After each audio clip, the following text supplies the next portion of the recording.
Sports fans, what's going on? This is episode 184 of the greatest podcast since Al Gore invented the internet. In this episode, we talk about what's going on with Richard Sherman, the Seahawks and Broncos both advancing to the Super Bowl, Kevin Durant lighting the NBA on fire. We talk with Fred Perdue, a college football expert of Heavy in the Games, about the Senior Bowl and what to look forward to with some of the upcoming draft choices in the NFL. And everything in the world of sports. We talk about athletes masturbating in the Target parking lot, serial rapists who are ex-NFL players. So the topics range. It's what's going on in the world of sports. This is episode 184. Don't forget, we're on Google+, we're on Facebook, we're on Instagram, we're on Twitter. We're all over the internet. Just look up War Room Sports, and come kick it with us and give us your thoughts on any topic we talk about in this podcast. Easy. Blog Talk Radio. Stomp on your head with some Timberland. Welcome to the War Room. We got Dez, Kill, Jimmy, PJ, B. Austin, the Hot Block Commander. How you want it in a 1 or 2 hour show to keep the brain running with the premise to talk sports on a national level. Bold with the topic, sorta like the rebels. When it's game time, they like the Fab Five during prime time. Sports conglomerates speak their minds a little bit. For sports medicine and sports veterans and greats. The 4th and 26th, so the war in Kuwait. It's the War Room with 5 nights at the round table. 5 Philly guys, diversified and educated.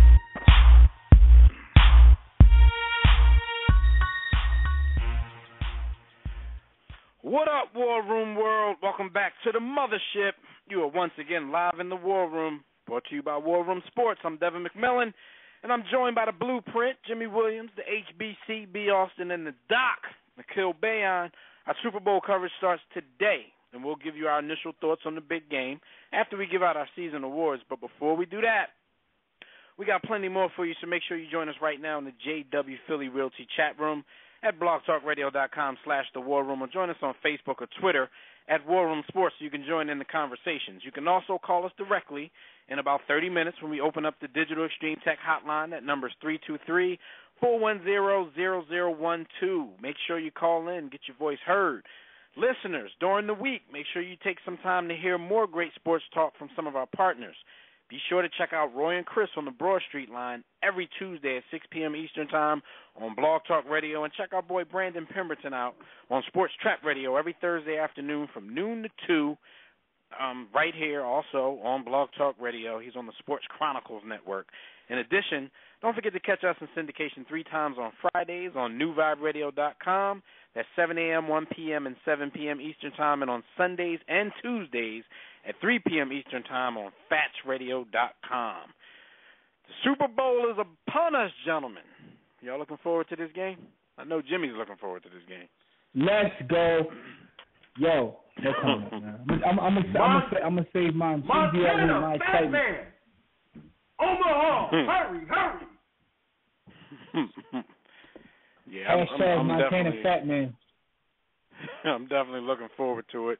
Especially it's that time of the year when, we have our War Room Sports retreat up in the cabin in the mountains. But, we take the ladies up there, have a nice little weekend, and then we settle down on Sunday night to watch that Super Bowl. So, I'm looking forward to that party. It's a yearly thing until we actually have to be at the game to cover the Super Bowl one day. But I'm about this Super Bowl life. I'm about this Super Bowl life from Peyton Manning and Richard Sherman, my new favorite players involved, man. 2 of my favorites going at it. I'm there. Hurry. My favorite player will be there as well. My man Pot Roast, Terrence Knighton from Temple University. Shout out to Pot Roast. MVP. Shout out to Temple, yo. Shout out to Pot Roast. Get Temple. All about Pot Roast. All right, so, as usual, we're going to start off by letting everybody know what happened this week while y'all were on the grind, trying to raise up that money so you might be able to get some last-minute Super Bowl tickets until you see those New Jersey, New York inflation prices and your dream is shattered. We're going to let you know what was happening while you were doing all that. Vince Young, fellas, we heard about his money problems before. We've heard about some of his frugal spending before, buying out, restaurants for the night for his entourage and buying out airplanes so nobody else would be on it but him and his people. He filed for bankruptcy. The petition was filed last week in Houston Federal Bankruptcy Court.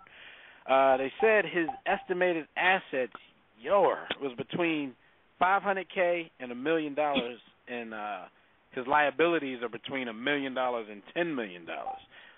Any of you surprised about this? No, not at all.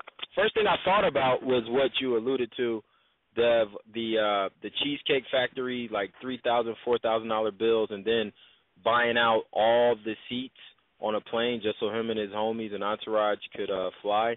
So I mean that money, I mean, would help him tremendously right now. So Cheesecake Factory, I mean, it's not the most expensive of restaurants, but he could have took his crew to IHOP. I was wondering when this was going. I was wondering what took so long. Here's my thing. Of course, it's just another situation, and we're going to hear plenty more of these from players we know as life goes on. But I just hope that Vince Young had fun and made some great memories, because I don't know if his earning potential could ever be what it once was.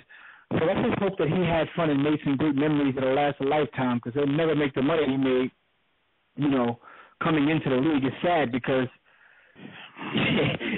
when you look at him coming out of college, and when he did in that championship game, the sky was the limit. And, I guess throwing like Dennis Eckersley doesn't help when you're a quarterback. He had like $26 million guarantees in his first contract.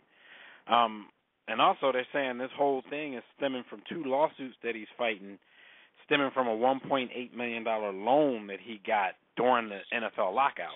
Remember, the NFL lockout was in 2011, so he was this struggle was going on for a minute. I think it's just now coming to the point where he's given up hope of maybe getting that payday.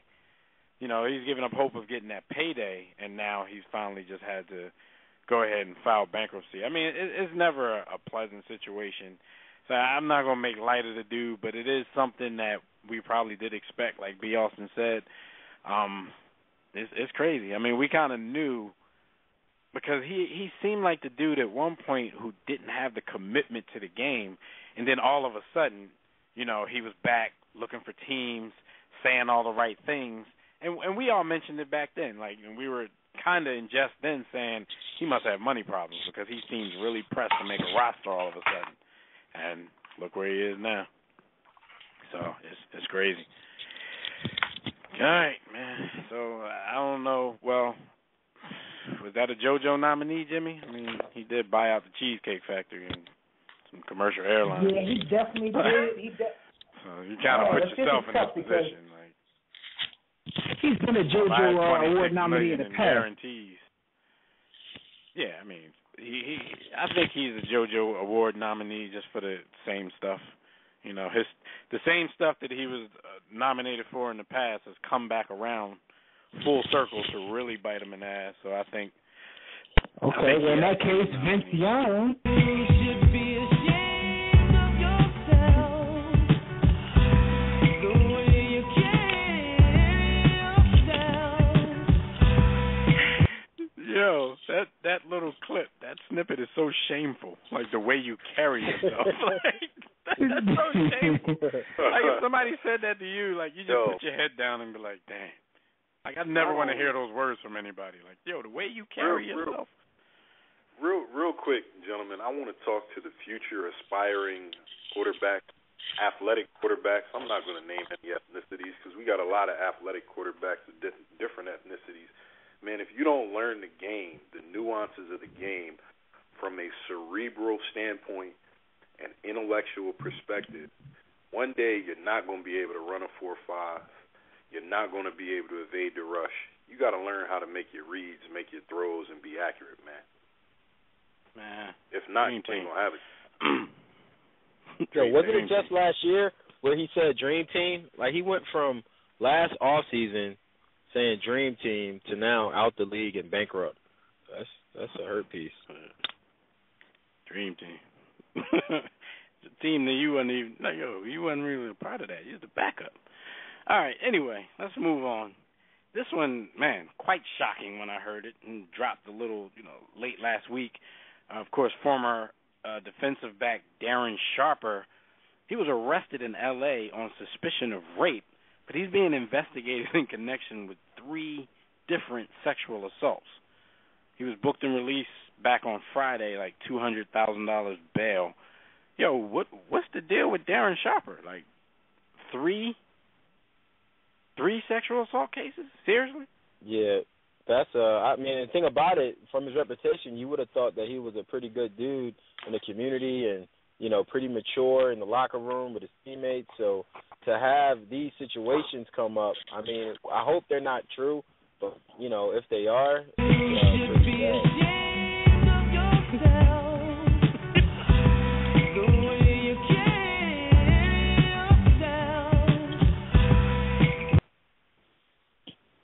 Yeah, I mean, hopefully he's not being set up, yo, because it's like 3 separate situations. What's the odds of that? And the fact that he carried himself the way, but it's like, if it's true, it's like, yo, you're a serial, creep dude. Yeah, I mean, that's where I am with it, Jim. Like, exactly what you just said, like 3 different incidents. Like, when it's one, you can always use that case like, well, he's a high-profile athlete. Somebody might have just been trying to get paid, but 3? Like, Darren, come on, dog.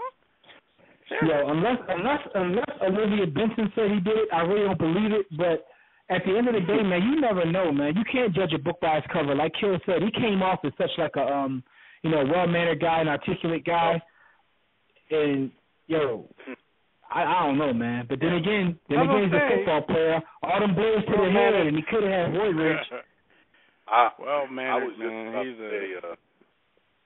I was going to say the same thing Jimmy said. You can never judge a book by its cover. It puts me in the mind of the Dave Meggett story.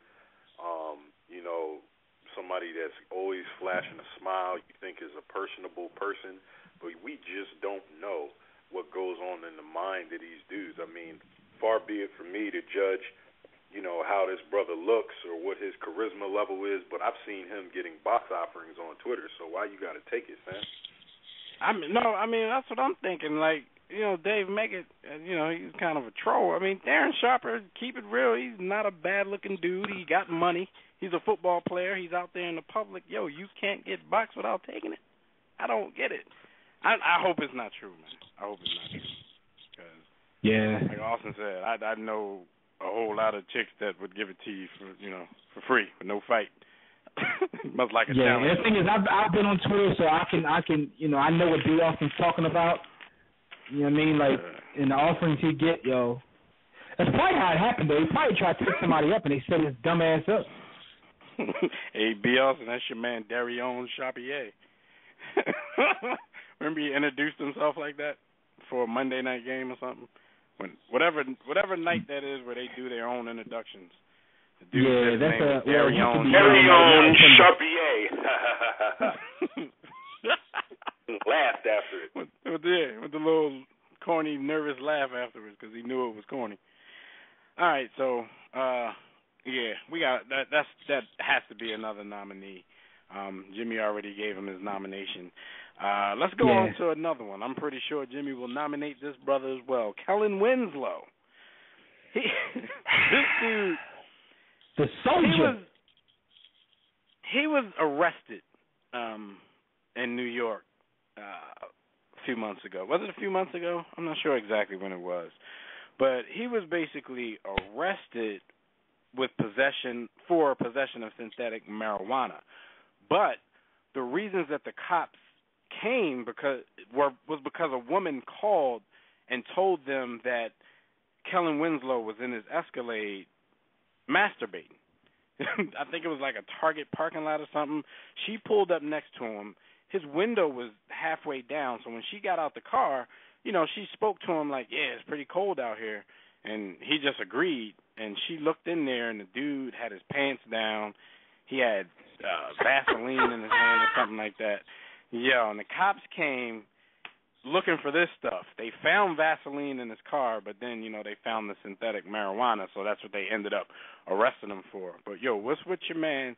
We just talked about Sharper doing what he's doing. Like, this is nothing as bad as that, but this is another case where you're figuring like, dude, you can't do better. You can't go home, get some, and you in the car.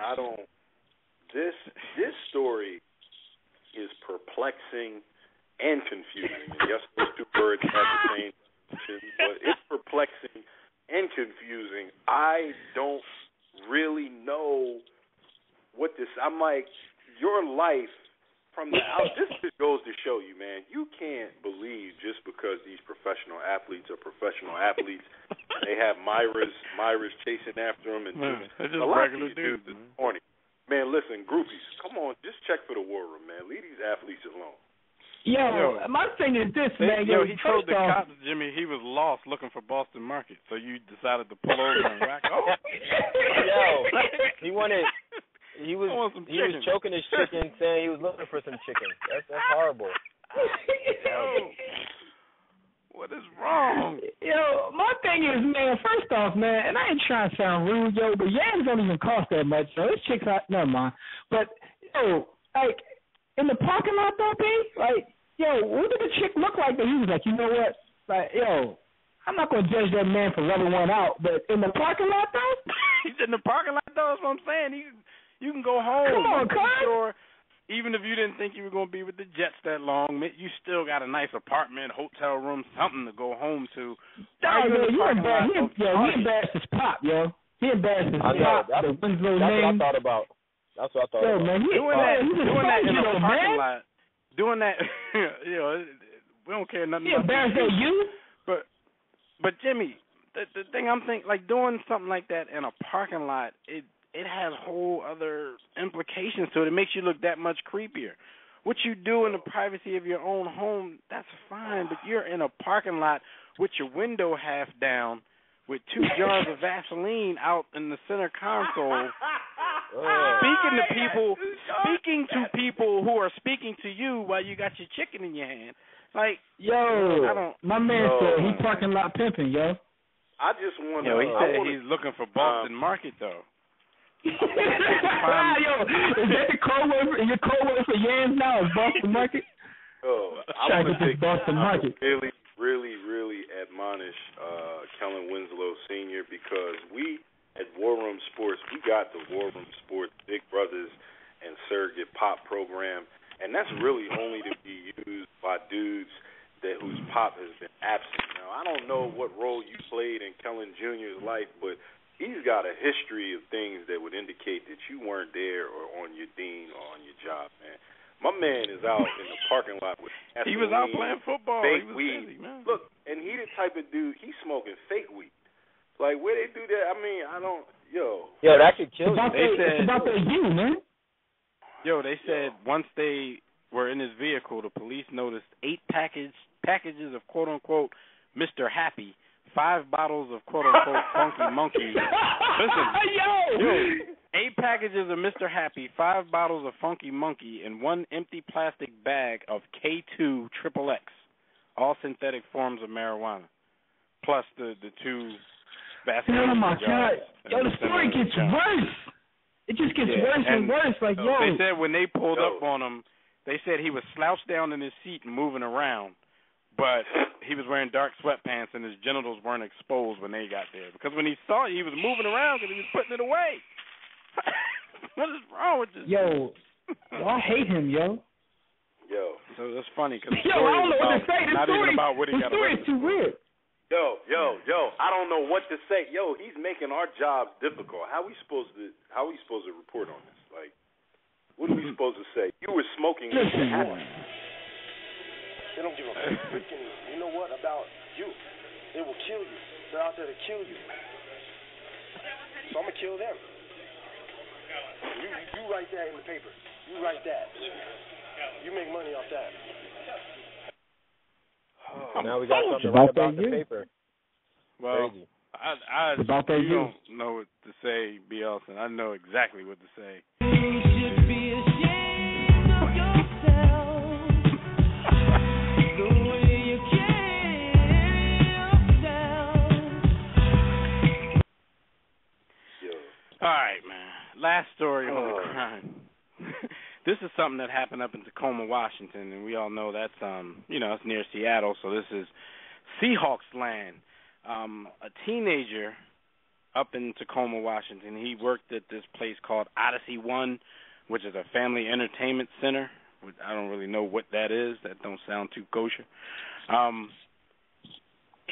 He didn't return to work Sunday because he was sent home because he came to work in a Broncos jersey instead of his standard uniform. They sent him home. He decided once he went home that it was unfair, so they tried to call him, and he decided he wasn't coming back to work. The next day he was fired, and, now he's been all over the news outlets, going on the company about how unfair they are. What do you guys think about this situation? I do have to add this because some people might go on the dude. I mean, it don't matter. Your opinion is your opinion, but I have to add that they allow their workers to come in on Sundays in Seahawks jerseys to support the team. But, he came in with his Broncos jersey on since the Broncos had just beat the trash out of the Patriots. I have the answer to this. I have the response. As 1/5 of the greatest company on the earth and a boss, I mean, you need to do what I tell you to do, and if you don't do what I tell you to do, you're fired. So he didn't do what he was told to do. The man can't rep his squad. I'm here to tell you, Nino Brown says your services are no longer needed in the community. The bumble clock. I mean, so that's one way to look at it. They basically they're crying unfair, but, they have a standard uniform, and on Sundays, like I said, they allow them to wear Seahawks jerseys. It's not like free, bring the jerseys to whoever you root for type thing. This business is trying to be in cahoots with the Seahawks and trying to make money off of that, so they allow them to do that. You think it's fair, Jim? You're a Broncos fan. I think they're gonna pay for this in a couple of weeks anyway. So, FOA should in, man. Free my man, whatever his name is. Free Dude's him. gonna run back to the store with his jersey on, Jim, and throw eggs at the window in his Broncos jersey. Exactly. Free him, man. And you know what? It is at-will employment. Listen, you do what your bosses say, but at the end of the day, though, they have to deal with the consequences of their actions. I don't know how this is going to affect them. Maybe the community will rally around them because they're trying to support the Seahawks. Or maybe people will say it's unfair to these young guys. So we'll see what happens. But FOH to all that. They're going to pay for it. Yeah, they probably will. I mean, they say, their statement says to show support for the Seahawks on game day, the employees may choose to wear a Seahawks jersey in place of their standard uniform to prevent any possible conflicts. The option of wearing other teams' jerseys is not allowed. Now, they told us that in the statement. Now, I'm wondering if, they're going to be able to produce that, legally to show that all employees knew that. If all employees knew that, then it's a whole different story. But exactly. That's another thing, too. Did my man sign off on that? Did you know that? And says, I've never seen that, nobody ever showed it to me, nobody made me sign anything, then, like you said, they're going to pay for their actions, so it doesn't matter. Oh, absolutely. So, like I said, as more of the story comes out, we'll know more. I think possibly the whole thing is set up anyway just to get some publicity for the place because I've never heard of it. Not that I live out there, but the fact of the matter is they make national news, and sometimes I think Youngboy may have been in cahoots with them. They set this up. I think the whole thing is a conspiracy, man. Well, look, before Jimmy tells her... Oh, go ahead, Kill. I'm sorry. No, I was just laughing at the whole conspiracy part. I was thinking of simplified 5 ways if, he does sue and get some money out of it. True. Yeah, see? I don't trust nothing. They think everything's a conspiracy, man. Anyway, man, let's jump into some birthdays. Okay, well, real quick, before Jimmy tells everybody who's having a birthday, we want everybody out there, no matter how you're, interacting with us, whether you're calling in, whether you're on Facebook, Twitter, or in the chat room, we want you guys to let us know which one of those 3 guys you think deserve the JoJo Award, and we'll try to award that before the end of the show if we don't forget like we usually do. That's Kellen Winslow cracking off in the Target parking lot. That's who else is it? Yo, Darren Sharper with multiple sexual assault charges. Yeah, for being investigated for being a serial rapist, and Vince Young for filing for bankruptcy. So give us your votes on whatever platform you want for the JoJo Award. Now, Jimmy. Yo, no, it's birthday. I just want to say something real quick, gentlemen. We've been giving out this JoJo Award for the person who's most shameful during the course of the week. And as we go through the stories, like, one sounds bad until you hear the next one. It's like he filed bankruptcy, right? And we're like, damn, he should be ashamed of himself for spending all that money. But then when you hear the other stories, it's like, yo, he ain't do nothing. But that's why I don't know. We might have to stop trying to give a JoJo, like one JoJo award out for the week, and just make it like the Grammys. Like, you know, whoever deserves one gets one. We gotta start doing that. It's like JoJo show. Too, yo. JoJo. Damn, like, whoever because in the grand scheme of things, Joe, Vince Young is good. Honestly, I want Vince to get it just because he said Dream Team, and then came in the game and threw 4 picks. Yeah, I know, that's right? all he did for the season.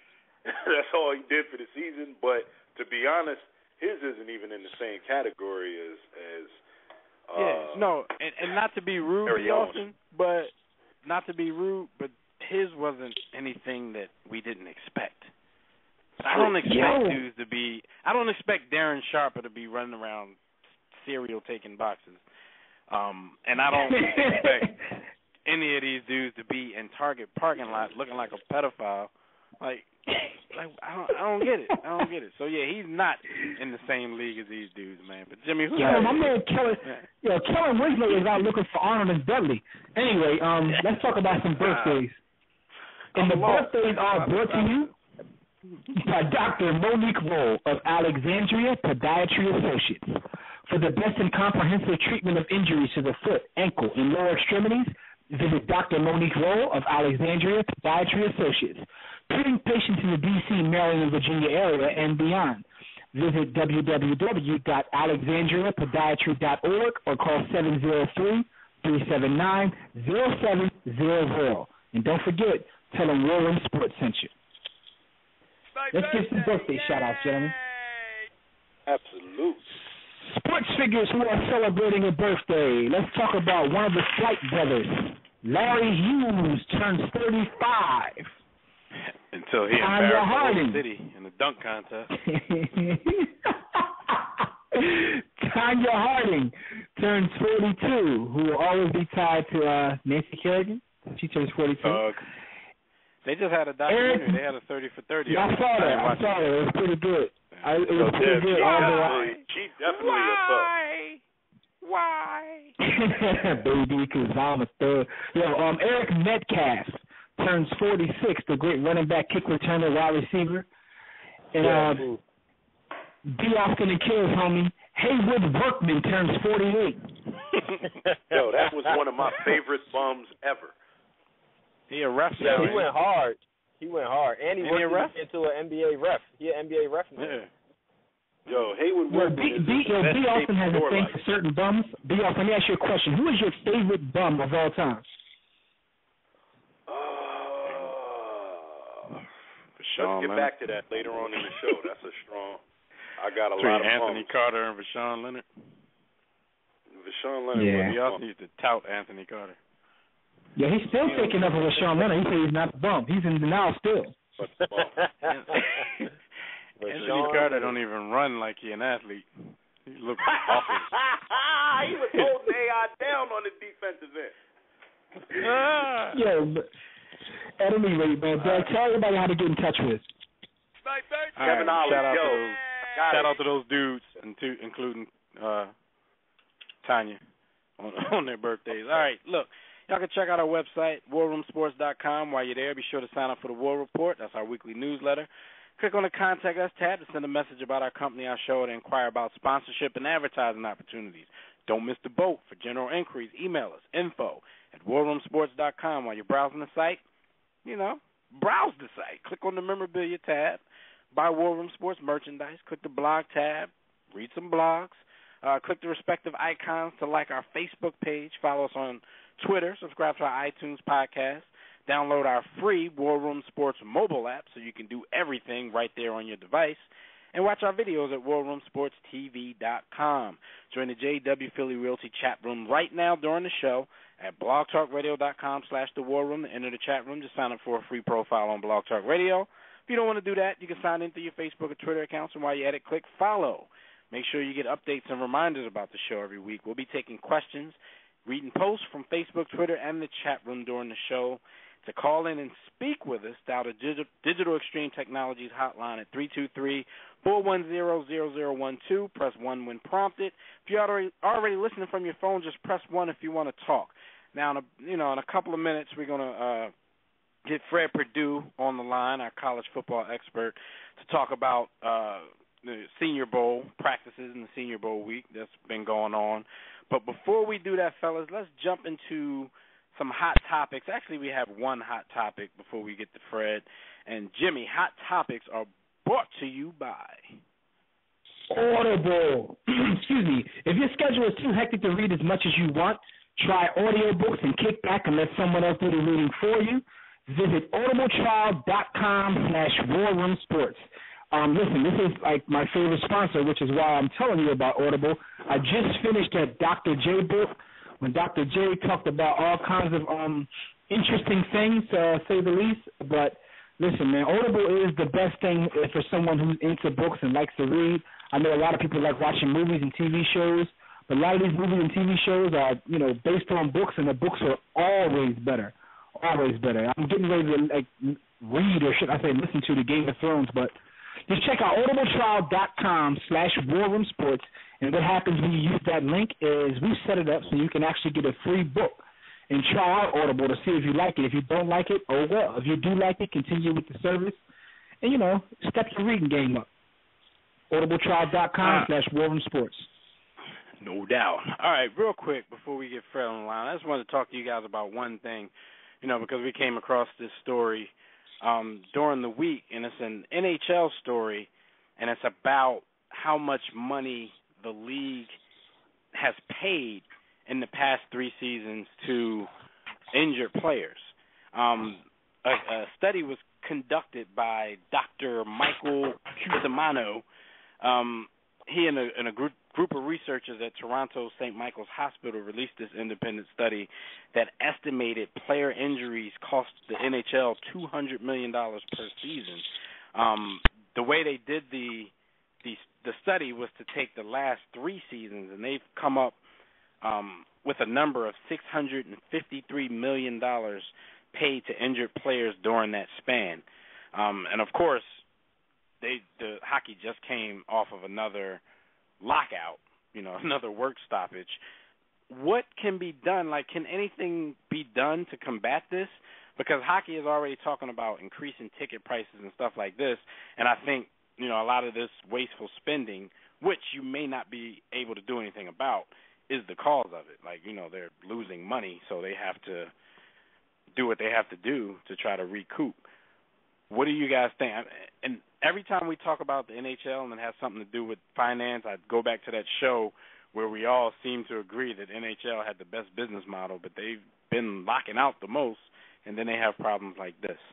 What do you guys think? I don't think there's anything they can do because of the nature of your skating on ice, so you're going to be falling on ice, and then it's a violent sport, so unless they start, make it say, okay, you can't touch the guy in hockey, so then that means, they'll be running around with all this padding on to protect them from the puck and maybe the hockey stick, but no contact. That's the only way they can do that, but I don't think they will make it a non-contact sport.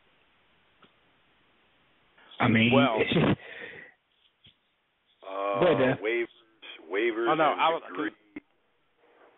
because I think they have some type of guarantee, in their contracts.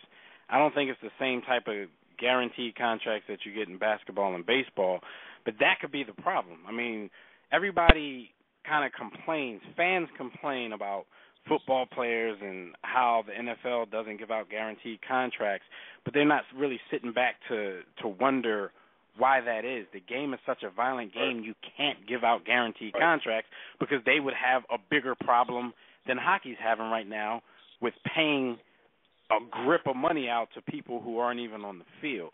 And you know, we're not just talking about not being on the field for certain weeks during the season, even though this study did take that into consideration. We're talking about football.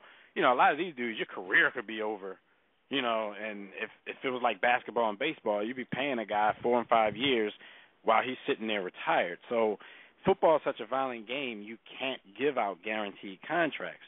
That's why everybody wants to, you know, front load their bonuses, and the clubs want to back load the contract so they can save money that the players will never see. But hockey, you know, is right up there as far as violence is concerned. So I don't know.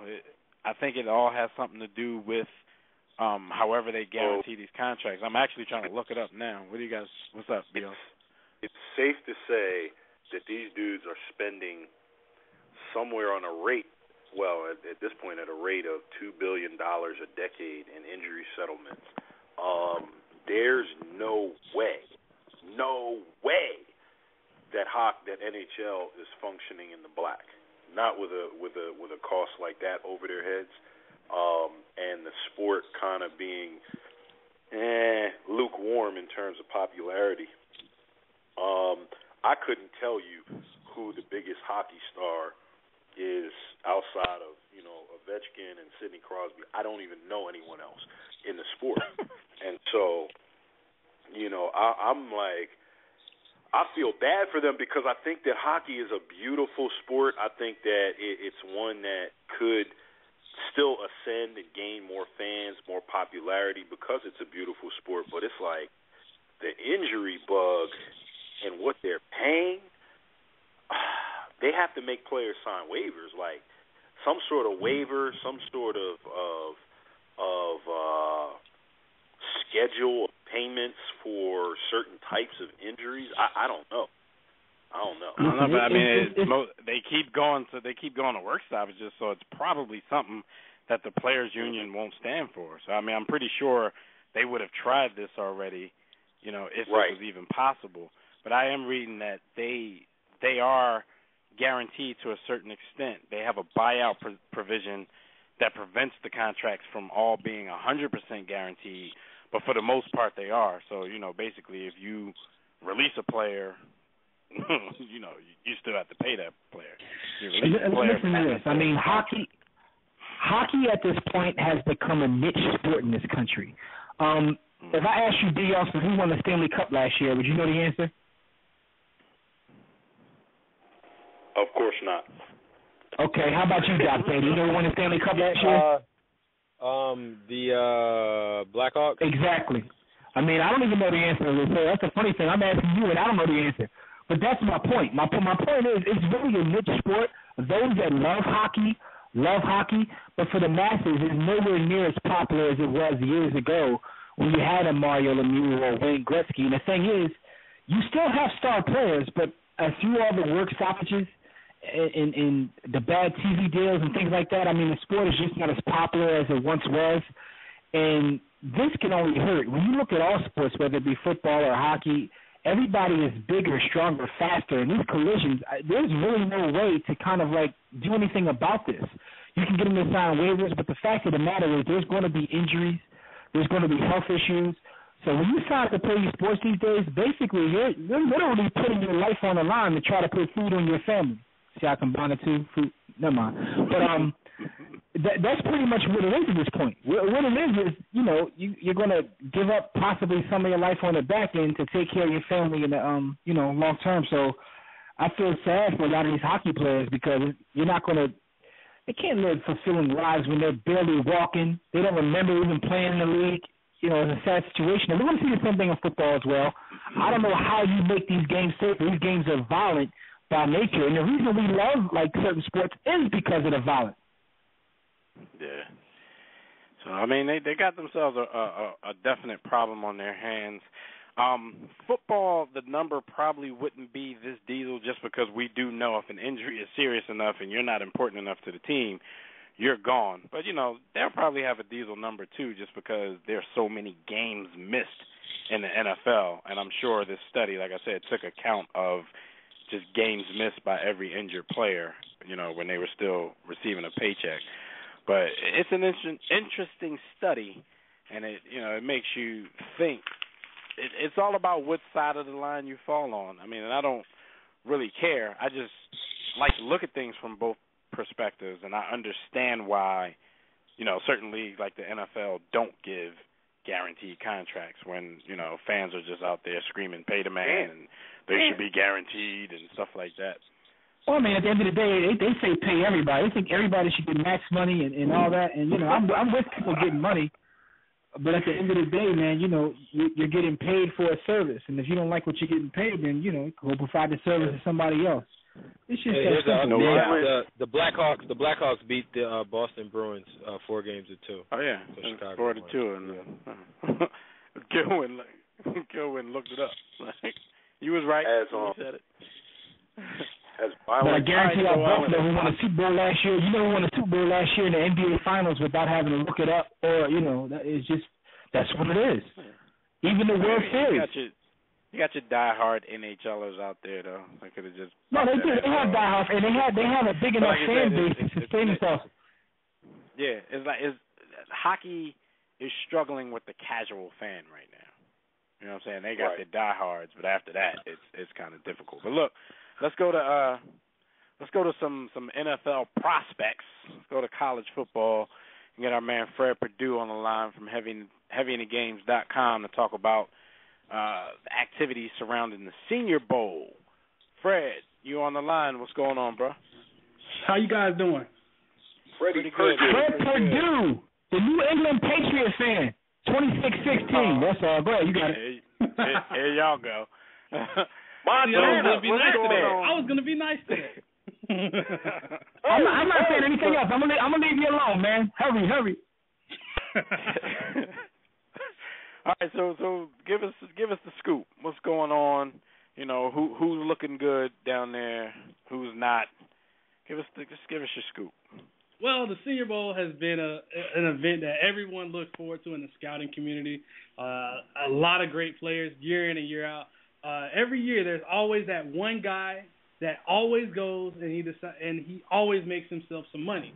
Now, granted, there are those guys that lose themselves some money. This year, the guy that is going to lose himself some money is A.J. McCarron, three-time national champion from Alabama. This guy really he thinks he's a top 20 pick, but he really in turn is not. He's more of a late second, early third. He could have said he is actually a native of Mobile, Alabama, where the Senior Bowl is being hosted, and he declined. He actually is out training with his trainers and quarterback coaches. Nick Saban, his head coach, is actually even down there. All the scouts at this point are gone. More so now, it's just the preparation for the actual game, which is Saturday at 4:00. I just really look forward to seeing what happens with A.J. McCarron, and that's more of a side note, really seeing what happens to him going forward, because he gave a chance to a guy by the name of Jimmy Garoppolo, and he's not a household name yet. He went to Eastern Illinois University. He reminds me a lot of Marcus Mariota from Oregon. 6'4", 220 pounds. He played in the East-West Shrine game.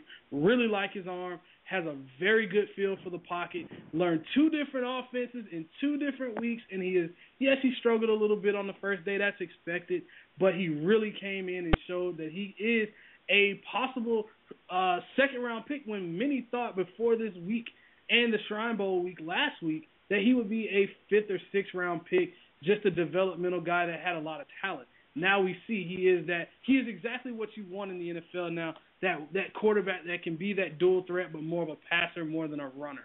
A couple of notes from me, not actually being down there I ended up not going down there for some other reasons, but a couple of things I've noticed, just reading about it and actually seeing a couple of things in the weigh-ins, a couple of guys that really stood out, Shantrell Henderson, Miami Hurricanes offensive tackle, came in at 6'6" and 3/8.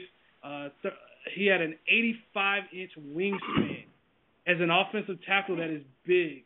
That is very big. He had some of the longest arms out there. He actually was sporting an 8-pack for a 6'6", 331-pound offensive tackle. That is very impressive. When you see guys coming out, a lot of times they call it the underwear Olympics. But when you see guys coming out and you can see how much they've taken care of their bodies and how much they really show dedication when their season is over, a guy I really wanted to highlight, and he didn't really get his team doesn't get a lot of highlight and a lot of shine, is Rashid Hageman from Minnesota. Really like what I saw from him throughout the practices. Guys just could not block him. Not a great pass rusher, good against the run, but really he's just one of those guys that's very stout. He looks the part. He's that guy you want walking off the bus when you arrive at the stadium. A couple other guys just to note of. Chris Borland. Go ahead. No, go ahead. You got it. Chris Borland, a guy that I really like out of Wisconsin. He's on the shorter side at 5'11", but he reminds me a lot of Zach Thomas, the Miami Dolphins' great linebacker from the 90s. Really like what I saw from him throughout his career at Wisconsin. Jordan Matthews, wide receiver out of Vanderbilt. He is the cousin of Jerry Rice. And he actually asked for tape of all the defensive backs coming into this Senior Bowl week, and it really just showed a lot of the coaches, a lot of the executives down there were very impressed by him, really just looking to be dedicated to his craft and really having a chance for him to talk to his family member in Jerry Rice and learn how to be a consummate professional. Somebody told him to do that. He didn't watch that tape. Jordan Matthews trying to impress. Anyway. Jordan Matthews is a guy I really like. I think he could sneak into the first round of this draft. A couple guys to me that really lost some money. Before I forget, the last guy for me that really gained himself some money, Aaron Donald, defensive tackle out of Pitt. He really doesn't look the part as far as when it comes to height. He's 6 foot. He came in at 288, but nobody wanted a part of him. Coming out off of that defensive line, he was beating guys left and right. He beat Cyril Richardson, offensive guard out of Baylor, so bad that Cyril Richardson actually said he did not want any more. A couple guys that lost themselves money. Logan Thomas is my only guy that I really just can't understand how you have not developed your skills from the time you were a sophomore in college at Virginia Tech, the quarterback from Virginia Tech, 6'5", 6'6", 250 pounds, very inaccurate, very bad feet. But a lot of NFL scouts, a lot of NFL execs, and other people in the community, in the scouting community, really see him as a guy that could go in the early to mid second round. And I really don't understand why, because simply the guy has not developed. When we see the measurables say, he can really be a player, but there's always that coach that thinks he can really develop a guy. But from my experience, seeing him up close and personal in a couple games and actually following his career, whoever takes him will be very disappointed. Damn. Point blank, period. All right, well, sounds like some interesting things going on there, Fred. I mean, we're definitely going to have you right up in the house when the draft coverage really starts to get underway. You guys can check Fred out every week with us on War Room Sports TV on our Field Vision show where we talk everything NFL. Fred, let everybody know where they can find you on the internet, on Twitter, all that good stuff before we get you out of here. You guys can catch me on Twitter at FPurdueSports, always talking draft, NFL, college football, anything with the football in it, I'm talking it. And you can always... Fred, I'm sorry. I just want to ask you one question before you leave. Do you see any good cornerbacks the Patriots possibly can get to stop the Broncos' air attack next year? I can find a good neck surgeon for Peyton Manning. I'm just asking. That's all. I'll let you go though, Fred. You guys can also reach me at NBCGames.com. Always covering everything in the world of football. Looking forward to seeing what the Browns are going to do with with their new coach Mike Panini coming out of the Bills camp. By the way, Jimmy, yet another AFC East guy. All right, Fred. We'll be back to you next week, man. All right, guys. Thanks for having me on. All right. Thanks a lot. Fred Purdue, everybody, heavy in the games. Brought to you by War Room Sports, part of that network now.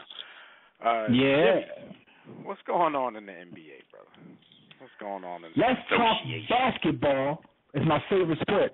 The NBA Wrap is brought to you by Fanatics. For the best in your favorite team's merchandise, apparel, shop Fanatics. Shopping Fanatics is easy. Just go to our site at WarrenSports.com and click on the Fanatics logo. Go get you some gear. You can get NFL, NBA, NHL, baseball, NCAA. That's right. You can get you some NHL gear, some concussion gear. Let me stop. I'm just joking. But we do have all kinds of gear from all kinds of sports. You can get some MMA T-shirts, whatever. Just click on the Fanatics logo at WarRoomSports.com and get your gear up. Now, let's talk some basketball, gentlemen.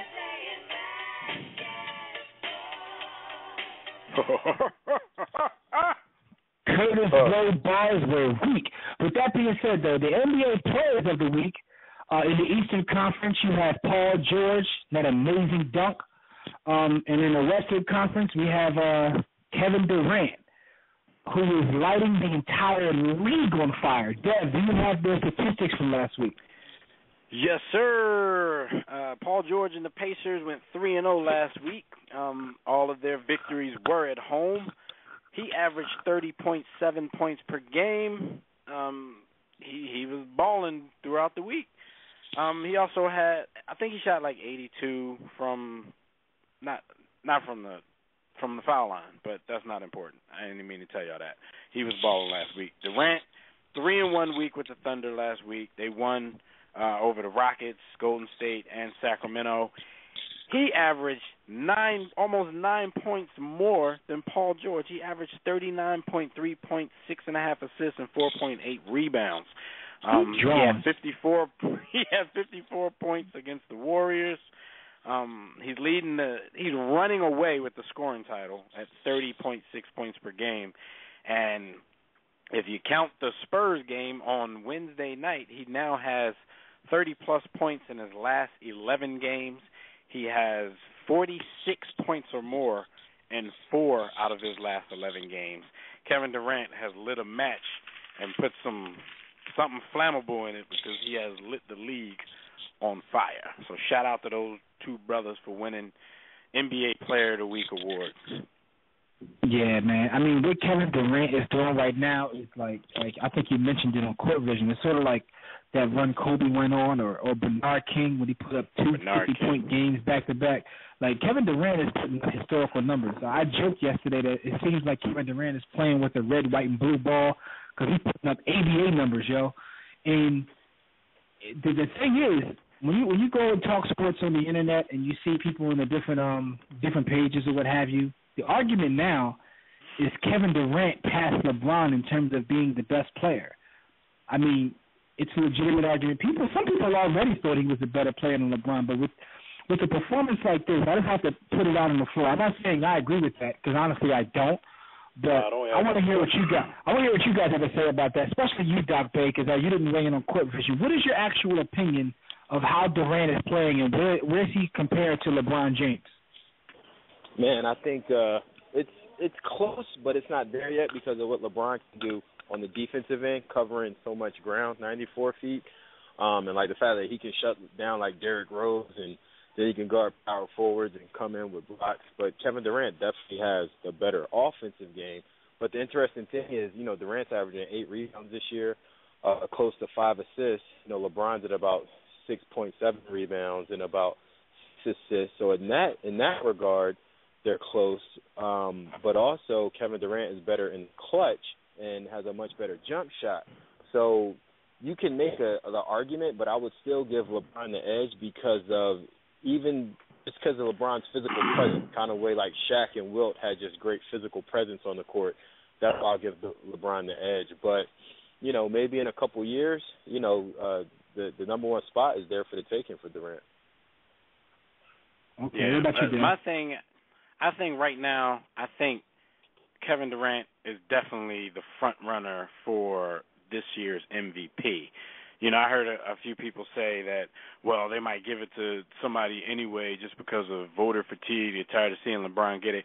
I don't think that that's the case. I think, right now he's in the lead for it, and if he won it, he would have earned it. Look what he's doing and look what the Oklahoma City Thunder are doing without their second best player, in some cases, some people think Russell Westbrook is a 1B to Kevin Durant's 1A, and they've held the fort down while he wasn't there. They have the number 1 seed right now in the Western Conference at 33-10, and we've already read you his numbers. I mean, the dude is on fire, just lighting the league up on a nightly basis. I don't think he's better than LeBron yet. Like I mentioned on Court Vision on War Room Sports TV, it took me a while to give that to LeBron. Like, in my mind, he had to earn it. I wasn't just going to give it to him because of the flash and everything he was doing. He actually had to earn that. So I'm not going to take that title away from him, this quickly, because Kevin Durant, even though he is pretty consistent in what he does, he's still getting better. So once he shows that he's going to play at this high of a level on more of a consistent basis and be to his team and to the league what LeBron has been over the past, 3 or 4 years, then we can talk about that. But I wouldn't say that he's better right now. But he can go a long way to proving it if these guys can get a rematch in the NBA Finals. And this is my thing before Boston goes. I just want to say that. I'd love to see that rematch. Listen, I definitely would love to see it. And my thing is, I'm not one of these guys who believes that championships are everything and you have to win Right. I'm not that guy. I understand that. I just want to see him go head up for 7 games. Yeah, the sports that we love are team sports. There's no individual player that wins a championship. Teams win championships. And with that being said, I still would like to see him when the pressure is at its highest, in the playoffs, in the finals, and see if he can still play at this high level. Listen, LeBron has earned the reputation as being the best player and ambassador of the game in the world of basketball. I mean, this is who he is. And I don't remember who said it last night, but after watching the Court Vision back, that was like the best point. I think either B. Austin or Frank said it. I'm not sure, but definitely want to give you guys credit when they said that what LeBron does outside of scoring is what makes him so dangerous. Like in the flow of the game, he's able to grab rebounds and get assists, and it's not like he's trying. He's just playing his game. That's what makes him, the best player. The reason why Magic Johnson, and many people say that LeBron is Magic 2.0, why Magic was able, and even Larry Bird to that extent, were able to be great players, wasn't because they were just dominant scorers. They affected the game all over the place in terms of putting people in positions to make plays. Because a lot of times, like LeBron, if they counted assists like they do in the NHL, LeBron may average 20 assists. Because a lot of times when you watch the Heat play, his pass leads to another pass, which leads to an easy basket. So, and it's the whole adage of making your teammates better. I hate that as well. But I understand when you watch LeBron play how he gets people easy shots. And it comes within the flow of the game. But with that being said, Durant right now is playing, the best basketball we've seen him play. Dev just said it, like he hasn't hit his ceiling yet, so it's kind of scary to see where he goes. But I wonder if the Heat prevail and win another championship, I wonder, what does that take out of Durant? He seems to be focused, and it's about not winning the championship. He seems to want it. So, it's sort of like when you look back at Jordan's era, because right now it's LeBron's era. There are so many great players, but as time passes, we don't even talk about them anymore. It was like, Jordan's the only one that played in the 90s. You know what I'm saying? So I don't want that to be Durant 10 years from now, because that's how it is. It's like, you think that only Magic and Bird played in the 80s. When you look at the amount of great players that were there. People forget about Terry Cumming and Ralph Sampson. Terry Cummings, Kiki Vandeweghe, Alex English, Bernard King. There's so many great players that play that don't get their due. Because, you think, Magic and Bird are the only 2 players that played in the 80s. Mike played by himself, and then it was like, Kobe, Duncan, and Shaq, and nobody else played. And I just don't want to see that happen to Durant, because what he's doing right now, he's the best show in town right now in terms of basketball. It's down in terms of watching it, but watching him play is very exciting. All I know is from the 80s, it was all about King Bernard. I hear everybody daddy. King Bernard was injured for most of the 80s. Much like, you wouldn't say that to King Bernard's face. Much like Dev, you just made a point that you can't take away the best in the world title from LeBron with him performing at the level he's currently performing and the amount of time that he's been on top of that mountain. I don't think that we can allow ourselves, and by that I don't mean us, because we never get caught up in the moment. We coined the phrase pom-pom, prisoner of the moment. So, as fans of the game, what Durant is doing is amazing. I'm a fan. I've been a fan, and I've always had, even though I've supported him, I've always had questions and doubts in my mind about where he would eventually end up, and every time he knocks that hurdle down. Like so what he's doing over the course of the last 2 months, 3 months, even this whole season has been stupendous. It's amazing. But LeBron, I had no clue he would be this good. I had no clue. Yeah, I didn't either. I thought that he would see Ron Artest and he would leave and run away to Italy. Come on, he couldn't bench but 90 pounds. I just feel like LeBron has earned from us that best in the world, and scoring is only one component of it. As Jimmy alluded to what I said on WarRoomSportsTV.com, Court Vision, greatest and most comprehensive NBA coverage in the world. LeBron can dominate a game and, in essence, dominate the league by his rebounding, by his defense, by his passing, just his presence, and he does so without spending as much energy as Durant does in the other areas of the game. If you look at what Durant's doing, it is utterly amazing, but he's putting a lot of energy out to do it. I've seen LeBron get 30, 10, and 9 and 3 in a game that he didn't even care about, where I said he had a terrible game. I totally get your point, B. Austin. Because when you watch him play, his average this year is like 26, 7, and 7, and I swear he's not even going full speed, yo. Yeah, I swear he's not. That's why. That's one of the main reasons why I don't think you can take the title from him, because even though Durant's playing out of his mind, Durant is definitely going hard because he's trying to compensate for a missing superstar on his team. LeBron, I think, like Jimmy just said, I think he's coasting right now. Because like B. Austin said the other day, I think he's realized, the Miami Heat are to a point where they can hit switches, turn it on and off when they basically feel like it if they're healthy. And LeBron knows what's important to this team. After you already win 2, then the regular season gets less and less important for you. And, you coast through it, and then you turn it up and do what you got to do in the postseason. Let's keep it a bean. Let's keep it a bean. The NBA overall, the product right now is not at a great point. But when I do watch games, right, so I try to watch the best teams. So I'll watch OKC or I'll watch Miami. And when you watch LeBron play on like a random Tuesday night against like Minnesota, it's like, he's just coasting and he's still going to put up 25, 6, and 6. No, he feels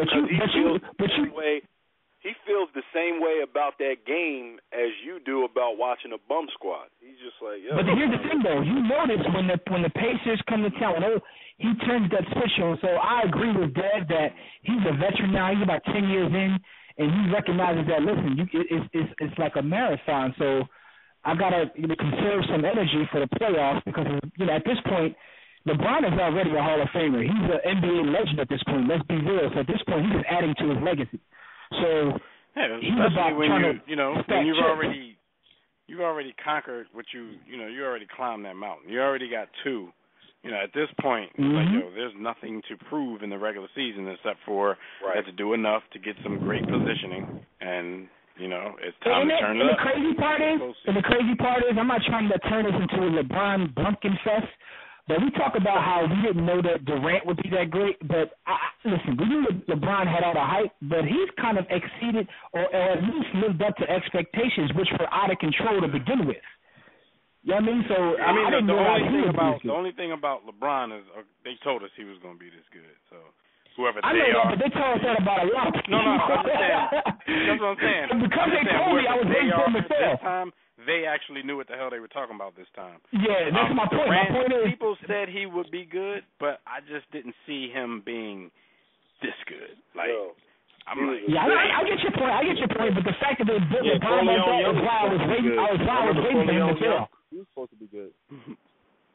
I was waiting for him to fail because of the way they promoted him, but he's lived up to expectations, exceeded them in some cases. So, I just hope that they do match up like Dev said, because this would be a great rivalry, to watch these two guys go at it in the final series. And I'm just looking forward to seeing if that can happen. Hopefully it does. If the basketball guys love us, we can get that in the finals. Right. Jimmy, like you said yourself, though, you're like, if Durant doesn't win one soon, he and LeBron might end up teaming up. Yeah, this is true too. We're in a different age, yo. Rivalry. Yeah, then we're not going to get the rivalry. I think Durant in the Heat jersey. Yeah, man, that's the crazy part right there, man. But No, I'm not. Yo, LeBron will go to. LeBron doesn't mind going. He doesn't, mind going where he got to go. He's not trying to stay and be selfish and make Durant go to the Heat. He'll come to OKC. Yeah, but here's the thing, though. Do you guys think that Durant is going to win the MVP this year? Yes. I think he will if he keeps. I mean, he don't even have to keep up his current 11-game pace. If he just because he's going to be the runaway winner of the scoring title. He's gotten his rebounding up. He's doing everything better. Like, he seems to have made a conscious effort to start making his game more well-rounded. So I do think this is the year he'll break through and win the MVP. But, I don't always associate, even if he wins it, that's not going to make me just automatically call him the best player in the league. Oh, I mean, and plus you know that a lot of times, in the words of B.J. Collins, you're separate from success. And when it comes to the NBA MVP, they try to give it to somebody different, yo. Like, how many times did they give it to Karl Malone when Mike should have won just because they was tired of giving it to Mike? You know what I mean? But if you go by this first half of the season, he would, like, if it was over now, he deserved the MVP. So I don't even want to bring up the. No, I agree with that. But what I'm saying is, it's going to be there's a huge contingency of people that just don't want to give it to him anyway. I mean, listen, Derrick Rose had a great year. LeBron was MVP that year too, though. It is, you know what I'm saying? So I mean. Kobe Bryant. That's no shot to Derrick Rose. There's no shot to Durant. I'm just saying. That's what they do. Kobe has one. Kobe Bryant should have had like 4 more. Who said the Austin? Crazy. Kobe Bryant should have at least 2 more MVPs. I mean, Steve Nash took his. You know what I'm saying? So I mean, it is what it is. Yo, how does Steve Nash have 2 MVPs? Never mind. Yo, Steve Nash won the MVP. Man. Yo, Steve Nash won the MVP somewhere in basketball lore. 17 and 11. but those 2 MVPs put Steve Nash somewhere in basketball lore that I don't necessarily think he should be. I'm a fan, but people look much more higher. They think more highly of Steve Nash right now. The longer he stays around, the more of a case and the more validity which you. I mean, he doesn't even play no more. He just collect. He figures, listen, man, as long as I sit around, they're gonna pay me, so I'm gonna sit around. But he don't even play no more. But my thing is, when you look at that, Doug, you're absolutely right. Because when you talk about the greatest point guards of all time, and you look at like the hardware they got, people will start putting him ahead of guys like Isaiah Thomas, whom he's not better than. I don't care how many MVPs he got. He's not better than Zeke. I don't care what nobody says. You know what I'm saying? But the fact of the matter is, he's the MVP player. You know what's funny about what you just said? The guys that I think of that he may not be better than, people will laugh at me at, and then I tell them, go look at the numbers. Go look at it. Like, Stephon Marbury averages 18 and 8. I'm just saying. I'm not saying. So you're saying Stephon Marbury is better than Steve Nash? Is that what you're saying? That's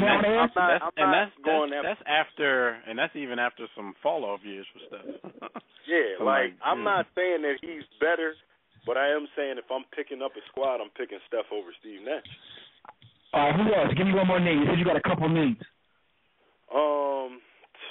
Just don't say Chauncey. Terrell Brandon. How'd I know he was going to say that? That's another one of his dudes, Terrell Brandon. Yeah, Terrell Brandon. Terrell Brandon was nice, but... Yo, I just don't even know who Terrell Brandon is, man. What that mean? They don't know who, but they don't know who King Bernard is. I'll take Fat Lever over Steve Nash. Give me Fat Lever over Steve Nash. Yo, I'll take Fat Lever almost damn near anybody, yo. Fat Lever had Dame. Anyway, but y'all saying that like people don't know who King Bernard is. Like that doesn't mean that he wasn't nicer. Shout out to King Bernard, yo. He's like the topic of our conversation these days. But listen, man, one thing we like to talk about is the business of sports, as Dad mentioned earlier. I'm gonna ask you guys what you think about the Knicks topping the Forbes list in terms of valuation for an NBA franchise. Is it because they're in New York, or what do you guys think? Is it just based upon geography? Well, it's just because they're in New York. Yeah, I mean, they jump back and forth with this with the LA Lakers, and we all know they're the biggest two markets in the NBA. But no, I mean the real issue here is the fact that second year in a row, and like I said, they go back and forth on this list with the Lakers. The issue is the fact that they are worth this much, and they pay out so much in payroll, and look at the product that they put out on the court every night. That's the real issue here. Like, you're on top of the Forbes list. You're worth $1.4 billion. Your payroll is always crazy. You're in luxury tax. Like, when you're paying luxury tax, okay, you should be doing that because you got a bunch of ringers on your team. Like, they're playing luxury tax, and they ain't got no... This is my point. This is my point, Dev. This is my point. When people say, championship this and championship that. Yo, to win a championship, you have to be it takes so much, even from a front office standpoint. The Knicks spend money, but they spend stupid money. If you look at how that team is structured in terms of the players they have, the players aren't bad. Let's put it that way. But their skill sets do not complement each other at all. But I'll be honest, what I'm saying. As a team, they are terrible. But what I'm saying is they have pieces that you take them and put them on other teams. The players are talented. I still would say they're bad. On that team, they qualify as bad. No, that's my point. My point is they have talent, but they don't complement each other at all. They have 5 shooters with no one to get the shooters the ball. They have guys that can shoot but can't create their own shots. That team is poorly put together. So whoever's making the final decisions in terms of personnel, that's who the chips. That's who the buck stops there. It's not all Melo's fault. It's not Melo's fault. That team is terrible. I think they dropped the ball in that whole Melo trade. I still, to this day, feel that the Knicks held all the cards since, general consensus said Melo was going there, whether he was traded there or whether he had to go there in the offseason. And they still let Denver dictate some of the terms of the trade. Like, I'm giving you whoever the hell I want to give you because you don't have a choice because you're about to lose this guy for nothing. Now, Frank and I from Sports Kings, we talked about on Court Vision last night, there were some other suitors. The Nets are about to try to see if they can get their hand in, make a trade. There were some more people trying to make the trade, but the feeling I got, because I remember we chronicled that week by week when it was going down, the feeling I got is that he was going to be a Knick regardless of what happened. So unless there were some things going on behind the scenes that we didn't know, I thought the Knicks held all the cards. So I don't know why. The only team I think that could have messed that up was probably the Nets because they were moving to Brooklyn. He wanted to be in New York. We know that. But I think they messed up before then. I think that when they put all their eggs in the LeBron basket, so to speak, that's when they messed up. Because after that, they had all this money. LeBron, shunned them. So they said, yo, we're going to give Amari whatever he wants. And Amari backed his truck up, took advantage of the situation, and made himself wealthy in the process. So Amari should give LeBron a kickback. He should give LeBron a kickback. It wasn't a truck. Amari made $100 million. Pretty much he backed up his ambulance. So, put them bags right here. And it's all because LeBron shunned him. LeBron shunned him and made Amari wealthy, yo. They got held. They got held up. Something terrible. But I actually took the time to watch a couple Knicks games, and I'm a Sixers fan. But as a fan and student of the game, I find myself angry by what I see on the court with the Knicks. It's disgusting. It's disgusting. They have no ball movement, and they'll double Melo on the wing, disregard the player being doubled off of, and Melo will make the pass, and it won't matter. It doesn't matter. As Jimmy said, you have a bunch of spot-up shooters. You got Raymond. Bargnani hurt his elbow last night. committing a charge where Melo was wide open in the corner. Yo. But I'm what not did he gonna think lie. he was I ain't going to do? gonna lie. Was he raising and up I'm not being to defend funny. that? I'm not being funny. Can someone tell me why Berniani exists? Like, what does he do? I don't know. 7 foot. I didn't watch shoot. him at Toronto. 7 foot. Yo, he can shoot, and that's the thing, yo. He reminds me, when we watched the NBA TV special with the Nets, and what's the little coach's name from the Nets? Little Avery Johnson was going crazy about Bargnani because Bargnani was killing him. Bargnani can shoot. Problem is, he's like Bargnani, but the problem is, like, he just doesn't fit with what they have. Their pieces are like just terrible. Yeah, you're right. Terrible. He definitely can play, but he like Jimmy said, he just doesn't fit with that team. They could have kept Mozgov instead of sending him off to Denver in that trade, and may have been better off down low. Especially with Tyson Chandler being out. As much time as he missed. I don't know. They have no post player on the roster. They cannot. It's not possible for the collective of forwards and centers they have on their roster all together to get 20 points in a game. Like, they are terrible. They're missing Jason Kidd too. Last year they were balling with a pretty similar team, but the difference was they had veterans and guys like Jason Kidd on the squad too. Jason Kidd can make an impact and not even shoot the rock. Remember Jason Kidd didn't make a shot for like 4 months. And he's turned back into a pumpkin. He's like a lemon, yo. But that's some of y'all. I never believed in Raymond Felton in the first place. People are touting him because he had one good season. I don't know. I'm not Jeremy Lin saying better he's good. than him. He's a good pick and roll point guard, but that's it. Like, he's a good pick and roll point guard on the offensive end. That's it. I'd take Jeremy Lin. Yo, Jeremy Lin put up buckets in NY though. I'm getting twisted. Like y'all wasn't watching Insanity Heights. That was like their best time with Lin. Like, that was their highest almost moment. And to kill most of that, Melo wasn't there for most of that. That was just Lin. Like, that was Lin making everybody bend to his will, man. Lin was owning the league at that point, man. Amari was hurt too. Amari and Melo were on the bench. That was Lin's team. So the Heat came along and messed it up, being all serious on defense. Come on, man. They start plucking Lin as soon as he got the wide. They was chopping Lin, yo. Y'all playing D so hard, man. It's the regular season. Let that man stay. Rio was just taking the ball from him. Give me that. Yeah, he made Rio look like a defensive stopper, yo. Yo, he made Rio look like we should call him Rio. He got a nickname now. My man Rio. Yo, listen to this one, though. Speaking of the New York Knickerbockers, longtime New York Knicks fanatic Spike Lee has got his own NBA show on Sirius XM. Man, y'all going to tune in to hear what Spike got to say about basketball, man? No. Fanatic. You see when they not winning, he be in LA a lot in the front row and other places. Yo, he be in LA wearing any color he wants, man. No. Yo, seriously, I've never heard Spike. He gets a lot of attention because, of his front row antics and things like that. So, he actually gets interviewed at games, after games, the whole Paul situation. Like, why were they even interviewing Spike at the draft anyway? That's what I'm asking. Like, all of this attention that he gets for being the number one Knicks fan, I've never really heard him say anything substantive about basketball. Now you get a chance to go. You get to see what he knows. What is he going to do with his own show? It's going to be a show full of cliches, full of, I don't know. I mean, they said he's going to have guests from the entertainment world as well as the sports world, so I'm not really, it could be a good show. Don't knock it. Don't knock it till you hear him, man. Spike might come out there sounding like John Wooden. You never know. I doubt it.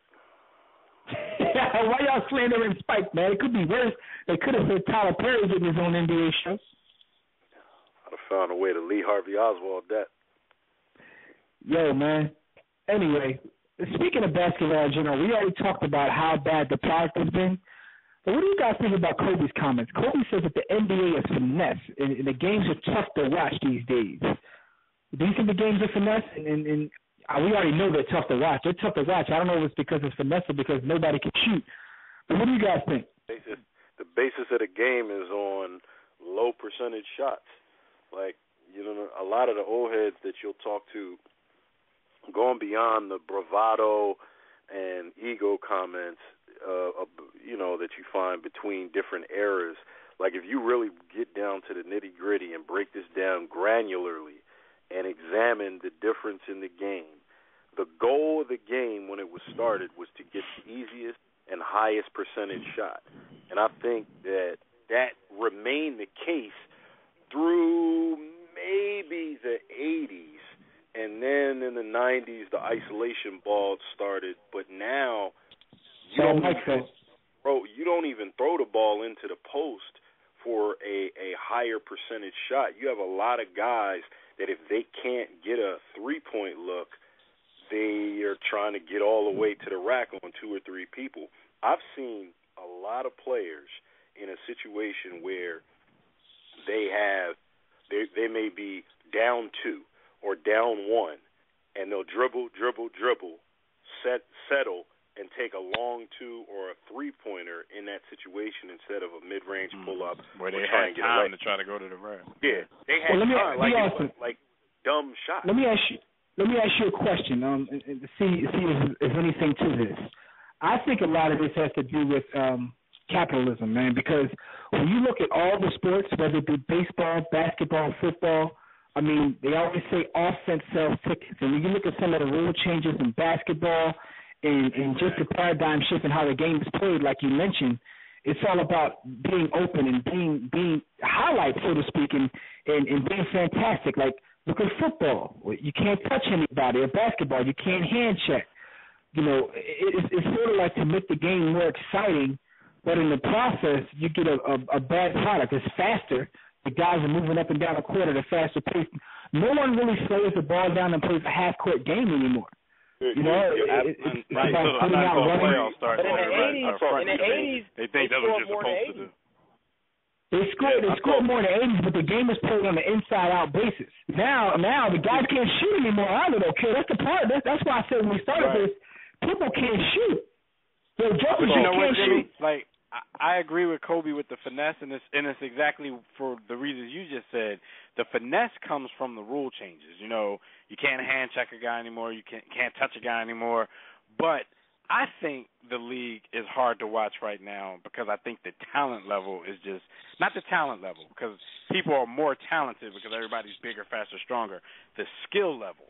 And that goes into what y'all were just starting to talk about. People can't shoot. Like, you go to I don't know if it was because I was a young kid and everything was just so amazing to me back then, but I swear when you used to go to games back then and you're watching the warm-ups and the layup lines and people start shooting J's, you rarely saw anybody miss.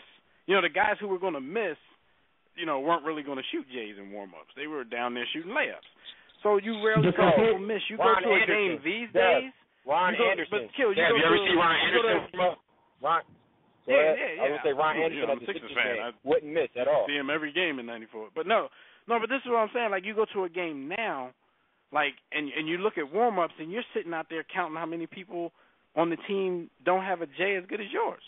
So it's like it's a weird shift in the skill level of the game, and it's hard to watch. Because listen, it's sort of like we talked about, I don't know how, because we've been talking about him last couple of days, Bernard King, right? Or even a Larry Bird. Those guys don't really have a lot of highlights, and they're some of the all-time leading scorers in the history of the game because now it's more about being exciting as opposed to being able to shoot or play the game fundamentally. Like, you had guys back then that would average 25 a game, like a Terry Cummings averaged over 20 points a game. I don't think there's one Terry Cummings highlight in existence. He doesn't have any highlights. But at the end of the day, he would give you a dub. Or Adrian Dantley.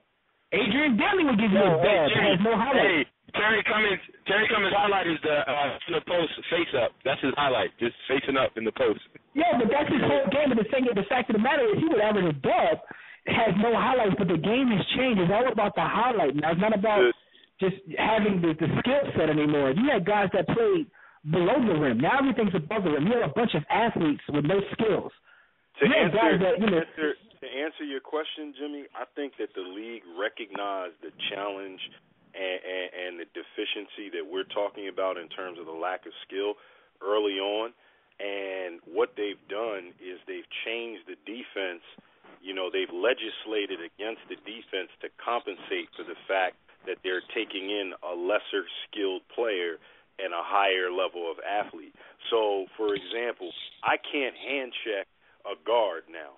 So now you've got guys that'll come off the pick and roll with a full head of steam. You can't put your hands on them. They're going to get into the lane and attack the big man with ease.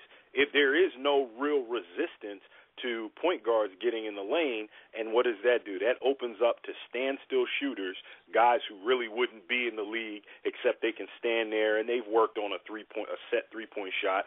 So you give them a set, but they have no mid-range game and no real skill.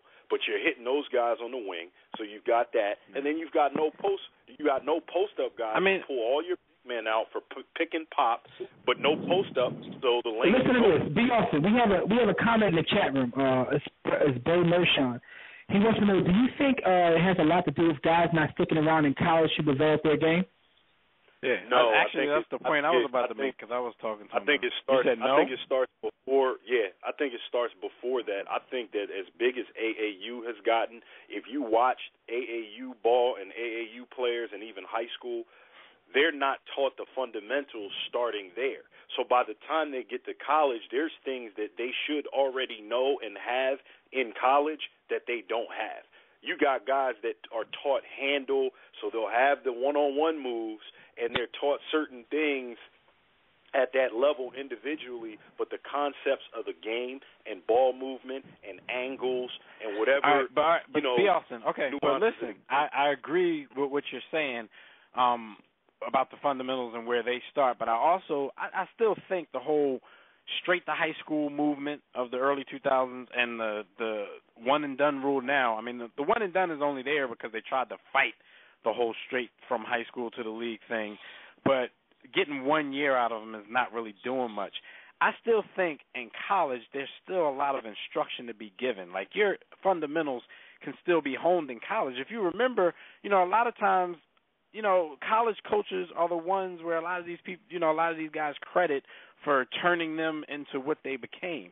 And players used to come out of college ready for the NBA. You remember when your first, your lottery pick was an immediate impact person. They might be the next superstar of your team.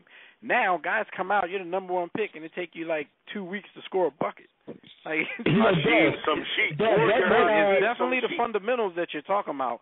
But, if these college coaches, if they knew that there was a possibility that they were still going to have guys stick around for at least 2 and 3 years like they used to, then there would be more instruction given in college. But now college coaches are just worrying about winning because they know they're not going to keep the best players more than 1 year. So, it's messing up every level of basketball right now. Yeah, it's funny. It's funny because that documentary that we were talking about earlier about what was the name? Demetrius Hook Mitchell. In the documentary, when they were talking about Jason Kidd and his game, when Jason Kidd came to the NBA, he was already 21. If the rules were different, he'd have been like a 4-year veteran at that point. But the fact of the matter is, he went to college, he stayed what he did, and developed his game. So when he came to the NBA, he was ready at that point. Now, remember, he was only proven on draft night. They were saying he's probably the best guard. Yeah, but remember, they were saying he was probably the best point guard drafted in the league since Isaiah Thomas. But that's because he was there long enough to prove that he was ready for that. Jason Kidd, he had an NBA-ready body at the time. A lot of these guys don't come out with that, even after 1 year of college ball. But even 2 years would do guys justice. And Bo Mershon makes another point. He says there's also no Moses Malone highlights, who's one of the greatest players ever, who's forgotten about. But Moses was fundamentally sound, one of the best rebounders to ever play the game, but Moses don't have no highlights Moses either. gets left out of those conversations. We're talking about the best centers of all time. Moses highlight was missing a layup, getting a rebound, missing a layup, getting a rebound, missing a layup, getting a rebound, and then laying it up. That was his highlight. His stats, man. You can't hate him for that. Man. Moses highlights was so, man. I was about to say the average fan will think like that's all Moses did. We joke about it a lot because he did pad his stats that way, but there's a lot more of Moses' game that they don't show. But yeah, I know that's what I'm saying. I definitely agree with Hakeem. But I don't think it's just the finesse. I think the skill level in general is down, and it has a lot to do with what B. Austin said. The fundamentals that they're not learning. And he brought up AAU. Like half of those times, they just travel. They don't practice much because they're already the best players from certain regions. They just get together and go. And you just brought up a point that most people don't even know. Like Moses is the one that schooled Hakeem and taught him the low post moves that Hakeem got. He learned that at the hands of Moses. Moses had one season, man. I'm looking now where he averaged 32 and 15, man. Come on, man. Anyway. Anyway, man. Real quick. No, that's nobody's coming close to that. Another great thing to bring about. Even as much as we joke about going to see the spiritual leader, Hakeem Olajuwon, how many stars now do you think that do you hear about really spending true time with Hakeem to work on their post game, specifically bigs? Like big men don't even want to learn to get their back to the basket game together. I look at guys. What about Dallenberg? Brad, remember Dallenberg said we don't have any big man coaches, and Moses was the big man coach of the Sixers? That was stupid. Wow. Yo, but you know what though? Who's the big man for OKC? It's something else. Big man for OKC. The African brother. Yeah, Serge. Serge Ibaka. He needs a low post game. Serge's game has gone further and further and further away from the basket. The longer I post that better than Serge Ibaka. You mean the Afro Spaniard? The Afro Spaniard? Yeah, the Afro Spaniard brother. Yo, now he's a corner 3-point shooter, and that's all. Yeah. But listen, the last point, guys, just we can move on. Another thing that I think about now is the game has changed also because these guys are wealthy right away. So there's really no veterans on these teams to kind of keep these guys in check or teach them the game even when they get to the pro level. And a lot of times, they're walking in with $1 million contracts, so they're like, yo, you broke. What the F you going to tell me? You know what I'm saying? And it wasn't like that until when Magic went to L.A., Kareem grabbed him like, yo, what's wrong with you, yo? You know what I'm saying? So you had, veteran players that would grip people up and teach them the game. Yeah. Anyway.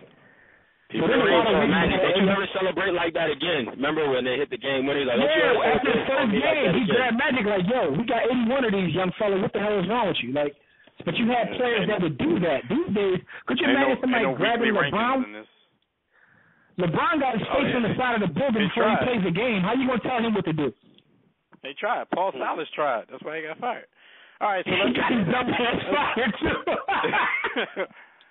let's move on real quick. Everybody, you can check out our website at WarRoomSports.com to call in and speak with us about any of today's topics. Dial the Digital Extreme Tech Hotline, 323-410-0012. Press 1 when prompted. If you're already listening from your phone, just press 1 if you want to talk. Right now, we're about to get into some NFL, give out some postseason awards, and give you our initial thoughts on the Super Bowl right before we go. But this Super Bowl 48 wrap is brought to you by Stitcher Smart Radio. You can now hear our show, The War Room, on Stitcher Smart Radio. Stitcher allows you to listen to your favorite shows directly from your computer, your iPhone, Android phone, BlackBerry, Palm phone, whatever you got. The latest episode is always available for you. No syncing needed, no memory or storage wasted. Downloading is simple. Click on the Stitcher logo on our website and listen, or you can download to your mobile phone directly from that page. But before you do, enter the promo code, The War Room, all one word, for a chance to win a cash prize. Stitcher Smart Radio, the smarter way to listen to radio.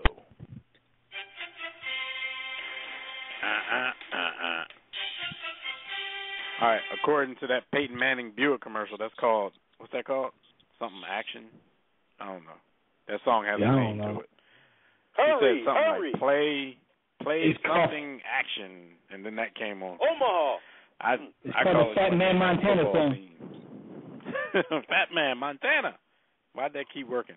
All right, real quick before we give out our awards, just what do you guys remember from the NFC and AFC championship games that stood out to you? Like, why did Denver win? Why did the Seahawks win? Real quick. Yo, Denver won because they're a better team than New England. It's just that simple, and I'm not even trying to be smart. They should have beaten the first time they played, and I'm not even being smart. Like, they're literally just a better team. Top to bottom, they're the better team. in terms of the other game, I'm still shocked that Seattle won is how scared their quarterback was playing. They won because their defense and running game kind of bailed him out, because I didn't think that Russell Wilson played that great at all. He made a couple throws. The throw on the penalty for the touchdown pass, which was a good throw. But overall, and the one where he bought some time and hit ball went down the field. Yeah, so he made a couple plays. I'm not going to just completely trash him, but for the rest of the game, as we were talking about the game, I was like, he seemed kind of scared. Like the moment was too big for him. But they're a well-rounded team, and that's a good thing about it, because there's 3 phases to the game, and they're clicking on the other phases, so they're going to be a tough out. If their quarterback is playing like a second-year quarterback, then they have other units that can bail them out. I understand that, and I agree. Exactly. And about the Denver Patriots thing, I also agree with that, because actually when we picked these games, I picked both of the teams that won, but the San Francisco-Seattle game to me was a toss-up, and even though I picked Seattle, I really had no confidence in that pick. I had a lot of confidence in the Denver over Patriots pick, and I never really expressed it, but I actually thought that the margin in the game would be more than it ended up being. I didn't think it would really be close, even though I fronted a little bit and said it was going to be close, because I was just trying to respect the Patriots, because you never know what they're going to do. But, Denver is just, like Jimmy said, the better team and should have won that first matchup. So I didn't see them letting the Patriots come back and win an unlikely game again. If you guys recall, I said that the Seattle Seahawks would win. I said that Colin Kaepernick would throw 1 TD and have 2 interceptions, and he had 1 TD and 2 interceptions as well as 1 fumble. So I guess it's really a shout-out to the Sea Chickens defense, man. Them forcing that fumble, him throwing the ball to the other team. You can't turn the ball over 3 times and win an NFC champion or NFL championship game with a defense that's that good. So you're turning the ball over. So I blame a lot of that loss.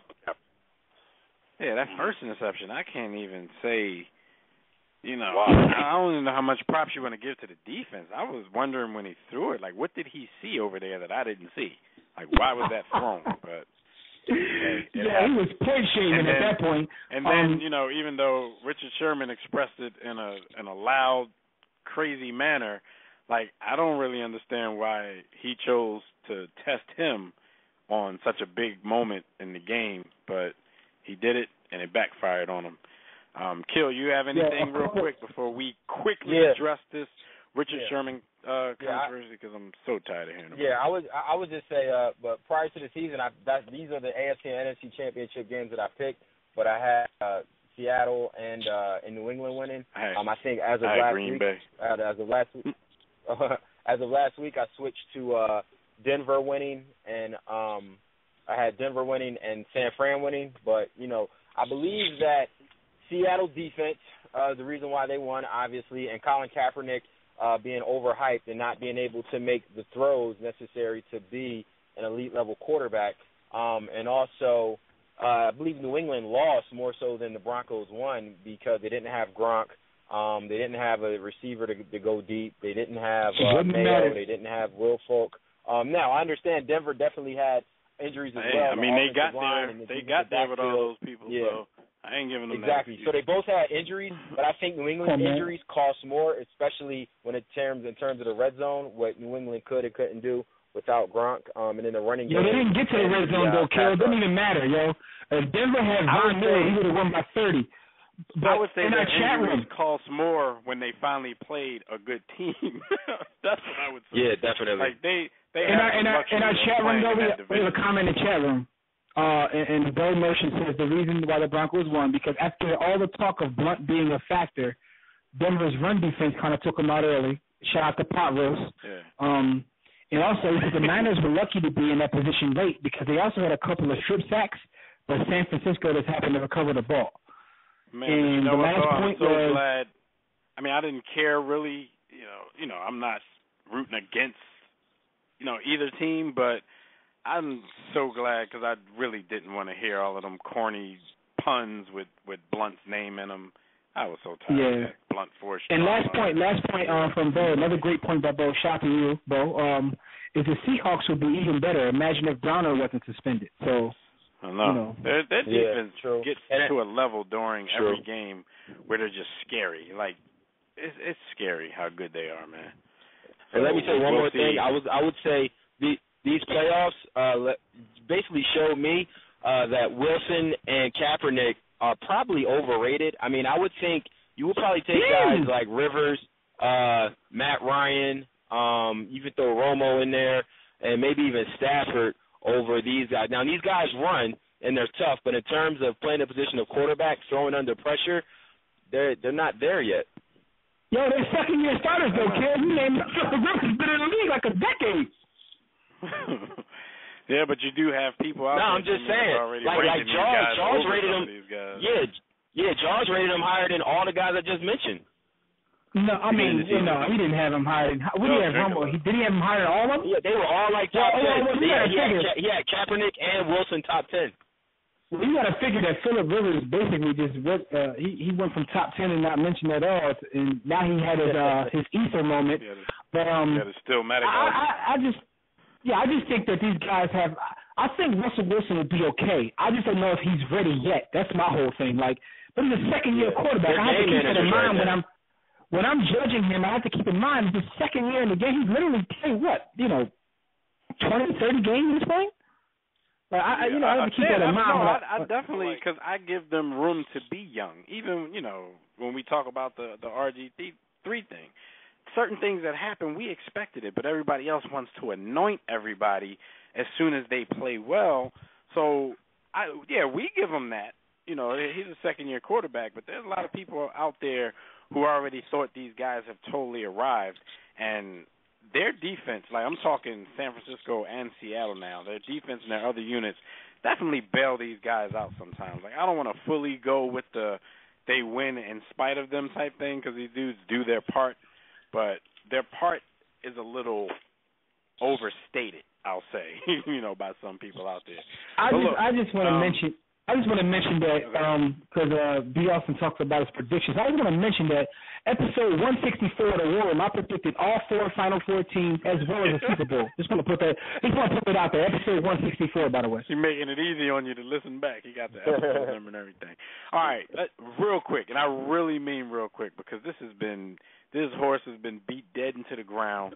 The whole Richard Sherman controversy, him screaming in the camera with Aaron Andrews about Crabtree and all that kind of stuff. Y'all guys got any brief thoughts on that? Because it's turned into, it's definitely, of course, race has been brought up because he's being called a thug.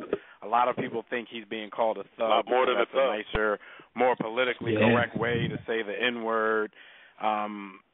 He's just been getting beat down in the media, and on Twitter, people are just going all out with the racist comments. But what do you guys think? Did he bring any of this on himself, or are people overblowing the hell out of this? I don't even want to talk about this because to me this is really a non-story. This is the last time we're mentioning it, trust me. Yeah, it's really a non-story. I think it's being overblown. It's taken out of control. I saw John Madden chime in today and call him all kinds of names, and I'm like, yo, you coached the Raiders, though? Like, seriously? I saw Andre Iguodala disrespected him, so he set us back 500 years. I'm like, seriously? So it's like it's a lot of people making comments, and it's kind of out of control. He didn't even really say anything. Like, so what? It was in the moment. It's not like he cursed. You know what I'm saying? Yeah, I mean, like, wow. And the one thing I thought about, and I'll leave it at this, is I know that society is in a different place than it has been in the past. But I wonder if Muhammad Ali's famous "I shook up the world, I'm the greatest." I wonder how that would be taken in today's society because what's the difference really? Like that's considered an iconic moment. Well, my thing, like when it happened, I was quick to tweet like I'm a fan of Richard Sherman's, but he was just drawn in the camera just now. He just kind of, he had a jackass moment in the camera, and I don't take that back. But you do have to realize the variables in the situation. Something just went down between he and Crabtree. They ran up on him right after that, stuck the mic in his face, and asked him a question. I would say he was gracious enough to do the interview, but it's probably really not great. If you don't do the interview, then you're probably going to get fined. You know, if you shun the cameras on the field. He probably could have, did more to maybe get himself together before that. But I think he's been taking a beating all week, and even I prejudged the situation. I totally assumed that he said something jackashish to Jack Ashes to him as they were walking off the field when he extended his hand, and said good game. The audio just came out this morning of what happened, and it was a legit hell of a game. He said that twice and extended his hand, and Crabtree mushed him. Because all week I've kind of been talking to people combating this notion that Crabtree was getting a pass because he may have started all of this. But after hearing the audio and actually realizing that Richard Sherman didn't say anything, now he may have said stuff all throughout the game that made his hell of a game moment at the end like just null and void to Crabtree. I give him that. But it was legitimate, you know what I'm saying? And if that was me, Crabtree wouldn't have had the right to put his hands on me either, so I would have been upset. I don't know if I would have handled the interview that way, but I just think I find the whole thing funny that you watch for 2 hours. For 2 hours, you watch people try to take each other's head off in a violent sport, but they're literally trying to hurt each other. And then you get offended by what he said. Like, are you serious? Like that I mean, the whole thing is like a non-issue to me. That's why this whole story. I've been trying to stay away, not talk about it. Initially, I was going to write a blog about it because of all the attention it got. But I was like, I didn't want to talk about this because really, this isn't a story. You know, it's funny. I thought he said MOB at the end, but he was saying LOB, Legion of Boom. I was like, what are you saying MOB for? Like Pac. I was happy that the social side of this came up because the things that were said in social media, as we all know what goes on in social media, you and I know what's going on. Comment to the conclusion of ESPN articles or Fox Sports articles, CBS Sports articles, what have you. Like the comments towards Richard Sherman are outlandishly racist and behave in America a lot of times as if racism is totally gone, and there are things like this that serve to remind us exactly where we are and exactly what's really going on. So I was actually happy about that. And then just kind of calling fans on the carpet, for functioning under a little bit of a false pretense, because in the heat of the moment, who isn't excited about a big play? Who is truly humble? But at the same time, because I'm a fan like you are, B. Austin, but I'm still, with none of this, am I going to take away the fact that we all know that Richard Sherman can be a jackass at times. I'm not going to take that away from the. That's one of the reasons we love it. The reason I like him is because he's a jackass. I'm not going to lie. I'm not even going to lie about it. I like the fact that he's an educated, articulate, intelligent dude that's still wild and a jackass. Like, I respect it. That's the part, though, because now I can see it when people are combating the whole thug thing, because people keep bringing up, he graduated from Stanford, this and that. You definitely bring that up with the thug thing, but graduating from Stanford doesn't stop you from being a jackass. Like, I've graduated from some good schools, and I can be a jackass at times. Like, it doesn't mean anything. Like degrees don't equal class. And there's a lot of people, and I'm not one of them, who care about how much class athletes have. Like, when they come from situations where a lot of them come from situations where class is not ingrained in them. The whole problem, but you expect that from them because they're making money. The whole problem with that notion, though, Dev, is that America will celebrate the athlete that can put on the face and look good. Shout out to Darren Sharper. But in their personal life, they could be a horrible individual, and and then you examine this man's life and kind of where he's come from, and I'm sure we don't know his entire life story. No, I agree with you, B.S. I totally agree with you because you see it all the time. You see T.O. and Randy Moss get called a thug, and meanwhile, like, you know, you got guys jerking off the Target parking lot. Like, T.O. has never really got in trouble off the field. Right. You know what I'm saying? But I listen, I'm not even going to lie. I watched the game to be entertained. I was highly entertained. I don't care how. I mean, like Dan said, I just don't care whether these guys have class or not. Yeah. That's not what I'm watching for. I'm not watching to see what kind of class they got. I just think this whole thing is overblown, and hopefully this is the last time we'll have to address it. Yeah. He's become a household name, though, so he won regardless. Yeah. Like I told y'all, though, I don't know in football if you always win with that because it's not the WWE. So, you know, for a lot of people saying, I think he's become a household name because he's the best cornerback in the league. I don't really think. Right. I don't know. He's been the best cornerback in the league. The antics got T.O., you know, out of the league. Yes. And T.O.'s never done anything crazy. So they will blackball you if your antics get too tough. I think he's out. But here's the thing: T.O. didn't get kicked out of the league until their thing, and he's the leader of that. So. No, I'm saying T.O. didn't get kicked out of the league until his skills started to erode. When T.O. was a troublemaker, but he was still putting up numbers, he had so many opportunities. Once those skills started to decline, that's when they got rid of him.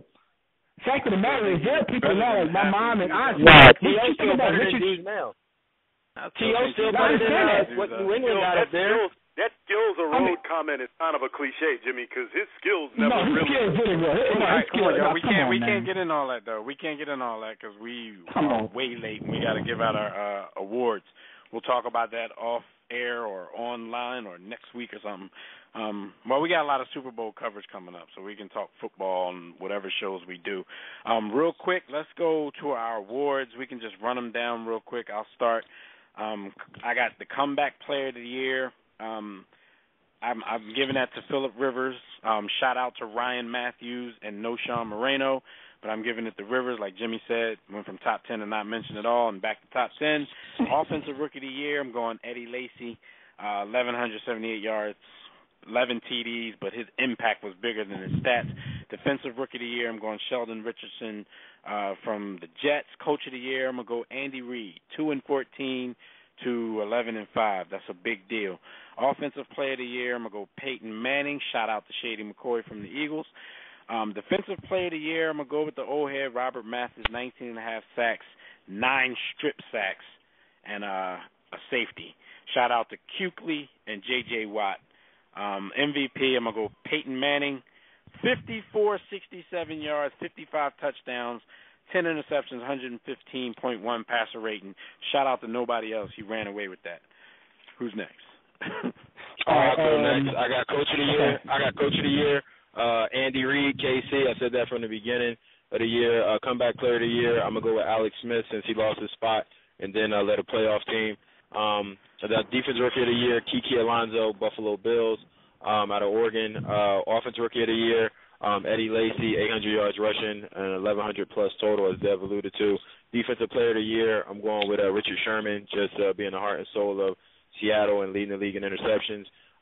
Offensive Player of the Year, I'm going with Peyton Manning, basically greatest season ever. But the MVP, I have to go with Tom Brady, only because he had New England in a position with that ragtag team of what they had, people they lost on defense and what he lost on offense. And Golden Toe, Sebastian Janikowski, just for the heck of it. He gave out the Golden Toe. Like, I don't even know. I know who's not going with Alex Henry from Philadelphia. I can give you the wooden toe. That's Alex Henry. Go ahead, Jim. Well, comeback player of the year, I have Phillip Rivers. Defensive Rookie of the Year, Kiko Alonso. Offensive Rookie of the Year, Eddie Lacy. Shout out to Keenan Allen, though. Coach of the Year, Andy Reid. Defensive Player of the Year, as he is known in the war room, Luke Karaoke. Offensive Player of the Year, Peyton Manning. Most valuable player, Peyton Manning. With a shout out to MVP for my man Pot Roast. Pot Roast. Be awesome. Yo. Be awesome for Peyton Manning for every award. Comeback Player of the Year, Peyton Manning. Defensive Rookie of the Year, Peyton Manning. Offensive Rookie of the Year, Peyton Manning. No, Comeback Player of the Year, I got Brent Grimes. Shout out to Phillip Rivers. Defensive Rookie of the Year, I have Sheldon Richardson. Offensive Rookie of the Year, Mr. Eddie Lacy. Coach of the Year, Fat Andy. Go ahead, Big Red. Defensive Player of the Year, I have Luke Karaoke. Offensive Player of the Year, I have Manning. MVP, I have Peyton Manning. Shout out to LaShawn McCoy and Jamal Charles on that Offensive Player of the Year, even though Daddy took it. Peyton Manning got it. MVP, as I said, is Peyton Manning. Coach of the Year, shout out to Peyton for Coach of the Year as well. I was about to say, don't you have a runner-up for Coach of the Year? A 1B? Peyton Manning? Okay. Mm-hmm. That's what's up. All right, so those are our awards. Sorry we had to rush through them, but it's all good. Y'all watch football. Y'all saw what these guys did. Give us your picks on our Facebook page or, wherever, Twitter. Do what you got to do. Look, real quick before we go, we got like 3 minutes. Let's just talk a little bit, our initial thoughts on the Super Bowl and the Super Bowl matchups. It's in New Jersey, by way of New York. They're the host city. Jersey. We already know how they're not allowing anybody to tailgate. Parking is at a minimum. You have to have a parking pass. They have these buses that you can catch at 9 places around the region to take you to the game. It seems like it's a really inconvenient situation right now, and hopefully we'll be up there on Tuesday for Media Day so we can get more information on this whole thing. The cold weather, fellas. I heard a report that Goodell keeps saying he's going to sit outside no matter what the weather is. But I'm like, what does that prove? Just because you sit outside doesn't justify the fact that a lot of these rich people paying all this money don't like a cold weather Super Bowl. So you're sitting out there, that's not proving anything to anybody. It's not going to make people say, oh, Goodell sat out there, so let's do this again next, in a few years. So, before we even get into the matchup, what do you guys think about the whole cold weather situation? I honestly, I was hoping it failed all season until my team got to the bowl. Now, when everything goes well, I'm not even gonna lie to you. Yo, shout out to Roger Goodell. You was hoping for a blizzard. Yeah, I was hoping for everything to go wrong. Now my squad is there. I'm like, no, everything gotta go right. Shout out to Roger Goodell though, anyway, for having a $2 million salary, for getting a $25 million bonus. Who gets a bonus that high? In terms of just a quick initial thoughts, I'll be very brief. I think that Russell Wilson, as scared as he was last week, I can't see him performing at the level he needs to. If Seattle has any shot of winning this bowl, he has to play better. That's as simple as that. All right. My initial thoughts are that the Seattle Seahawks have a tremendous defense. They've got a good offense. They've got some weapons on offense. Denver averages how many points per game, Jimmy? 1 million. It's in the high. It's crazy. High 30. It's in the high 6 figures. I don't think that even if Seattle slows them down into the high 20s, meaning they knock off 10 points, I don't think Seattle can score enough to keep up with Denver, at least not their offensive unit. So it may even come down to special teams for them. That's what it's going to be, because they need turnovers. Yeah, big time. Yeah, that's a good. Yeah, I think the worse the weather, the worse it is for Denver. The better the weather, the better it is for Denver. It doesn't even have to be warm. It can be cold, just no elements and no wind, and it's over. I mean, listen, man. If pot roast comes to play, it don't matter what happens, man. Pot roast. Yeah, I mean, these are the two teams. I mean, the matchup can't be any better at this point because you have the number one offense versus the number one defense. So, you get to see the best of both units just go head-to-head all game. Like I said, it'll like a lot of games come down to turnovers, but Seattle will need to turn Denver over in the worst way just to try to quell some of the points that they're going to be out there looking to score. So I got a question. I got a question for you guys. Make it faster, brother. How how big will them missing Brandon Browner be? I mean, I don't know, man. I mean, they've been playing a while without him, so. Yeah, they've learned to deal with it, and they're still successful. So, at this point, I don't think any team missing somebody that's already hurt. I don't think it has bearing because. What if we had Von Miller? I mean, let's keep it real.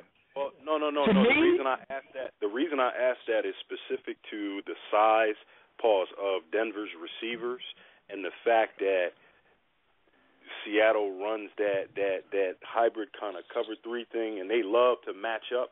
I think Browner's size and Richard Sherman's size. We got a roll though, B. Austin. Yeah, but look, our Super Bowl coverage is just starting.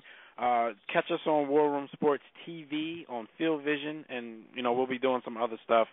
Catch the show next week, and we're also going to have the pregame show before the game like we usually do. So we have plenty of time to talk about all this. Jimmy, take us out of here.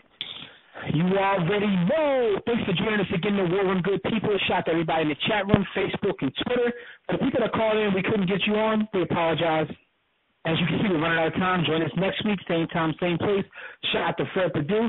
Check us out, twitter.com/WarRoomSports, Facebook.com/WarRoomSports, WarRoomSportsTV.com for all of our video content.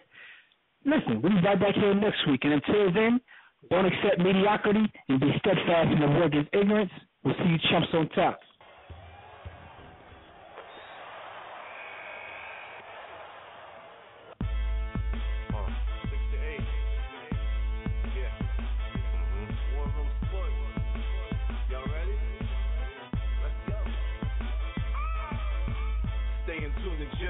Know the blueprint.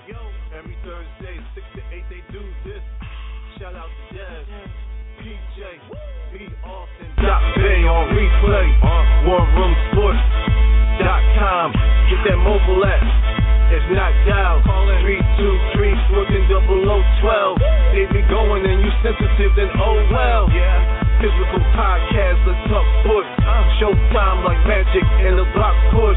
Listen live, push 1 to join in.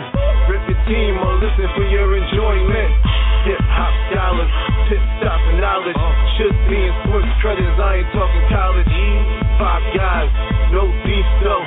Corporate secret, but the streets know. Belafonte, I got a G flow. KC royalty, I'm in beast mode. 2 hours, get your game up.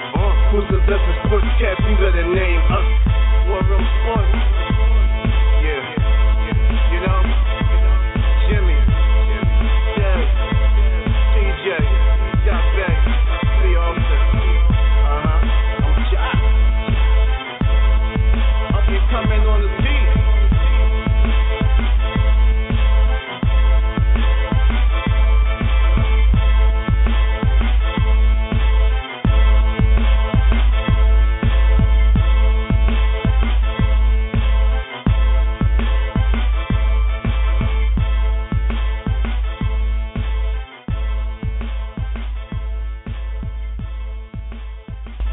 War Room Sports, www.warroomsports.com. What? Ain't no more to it.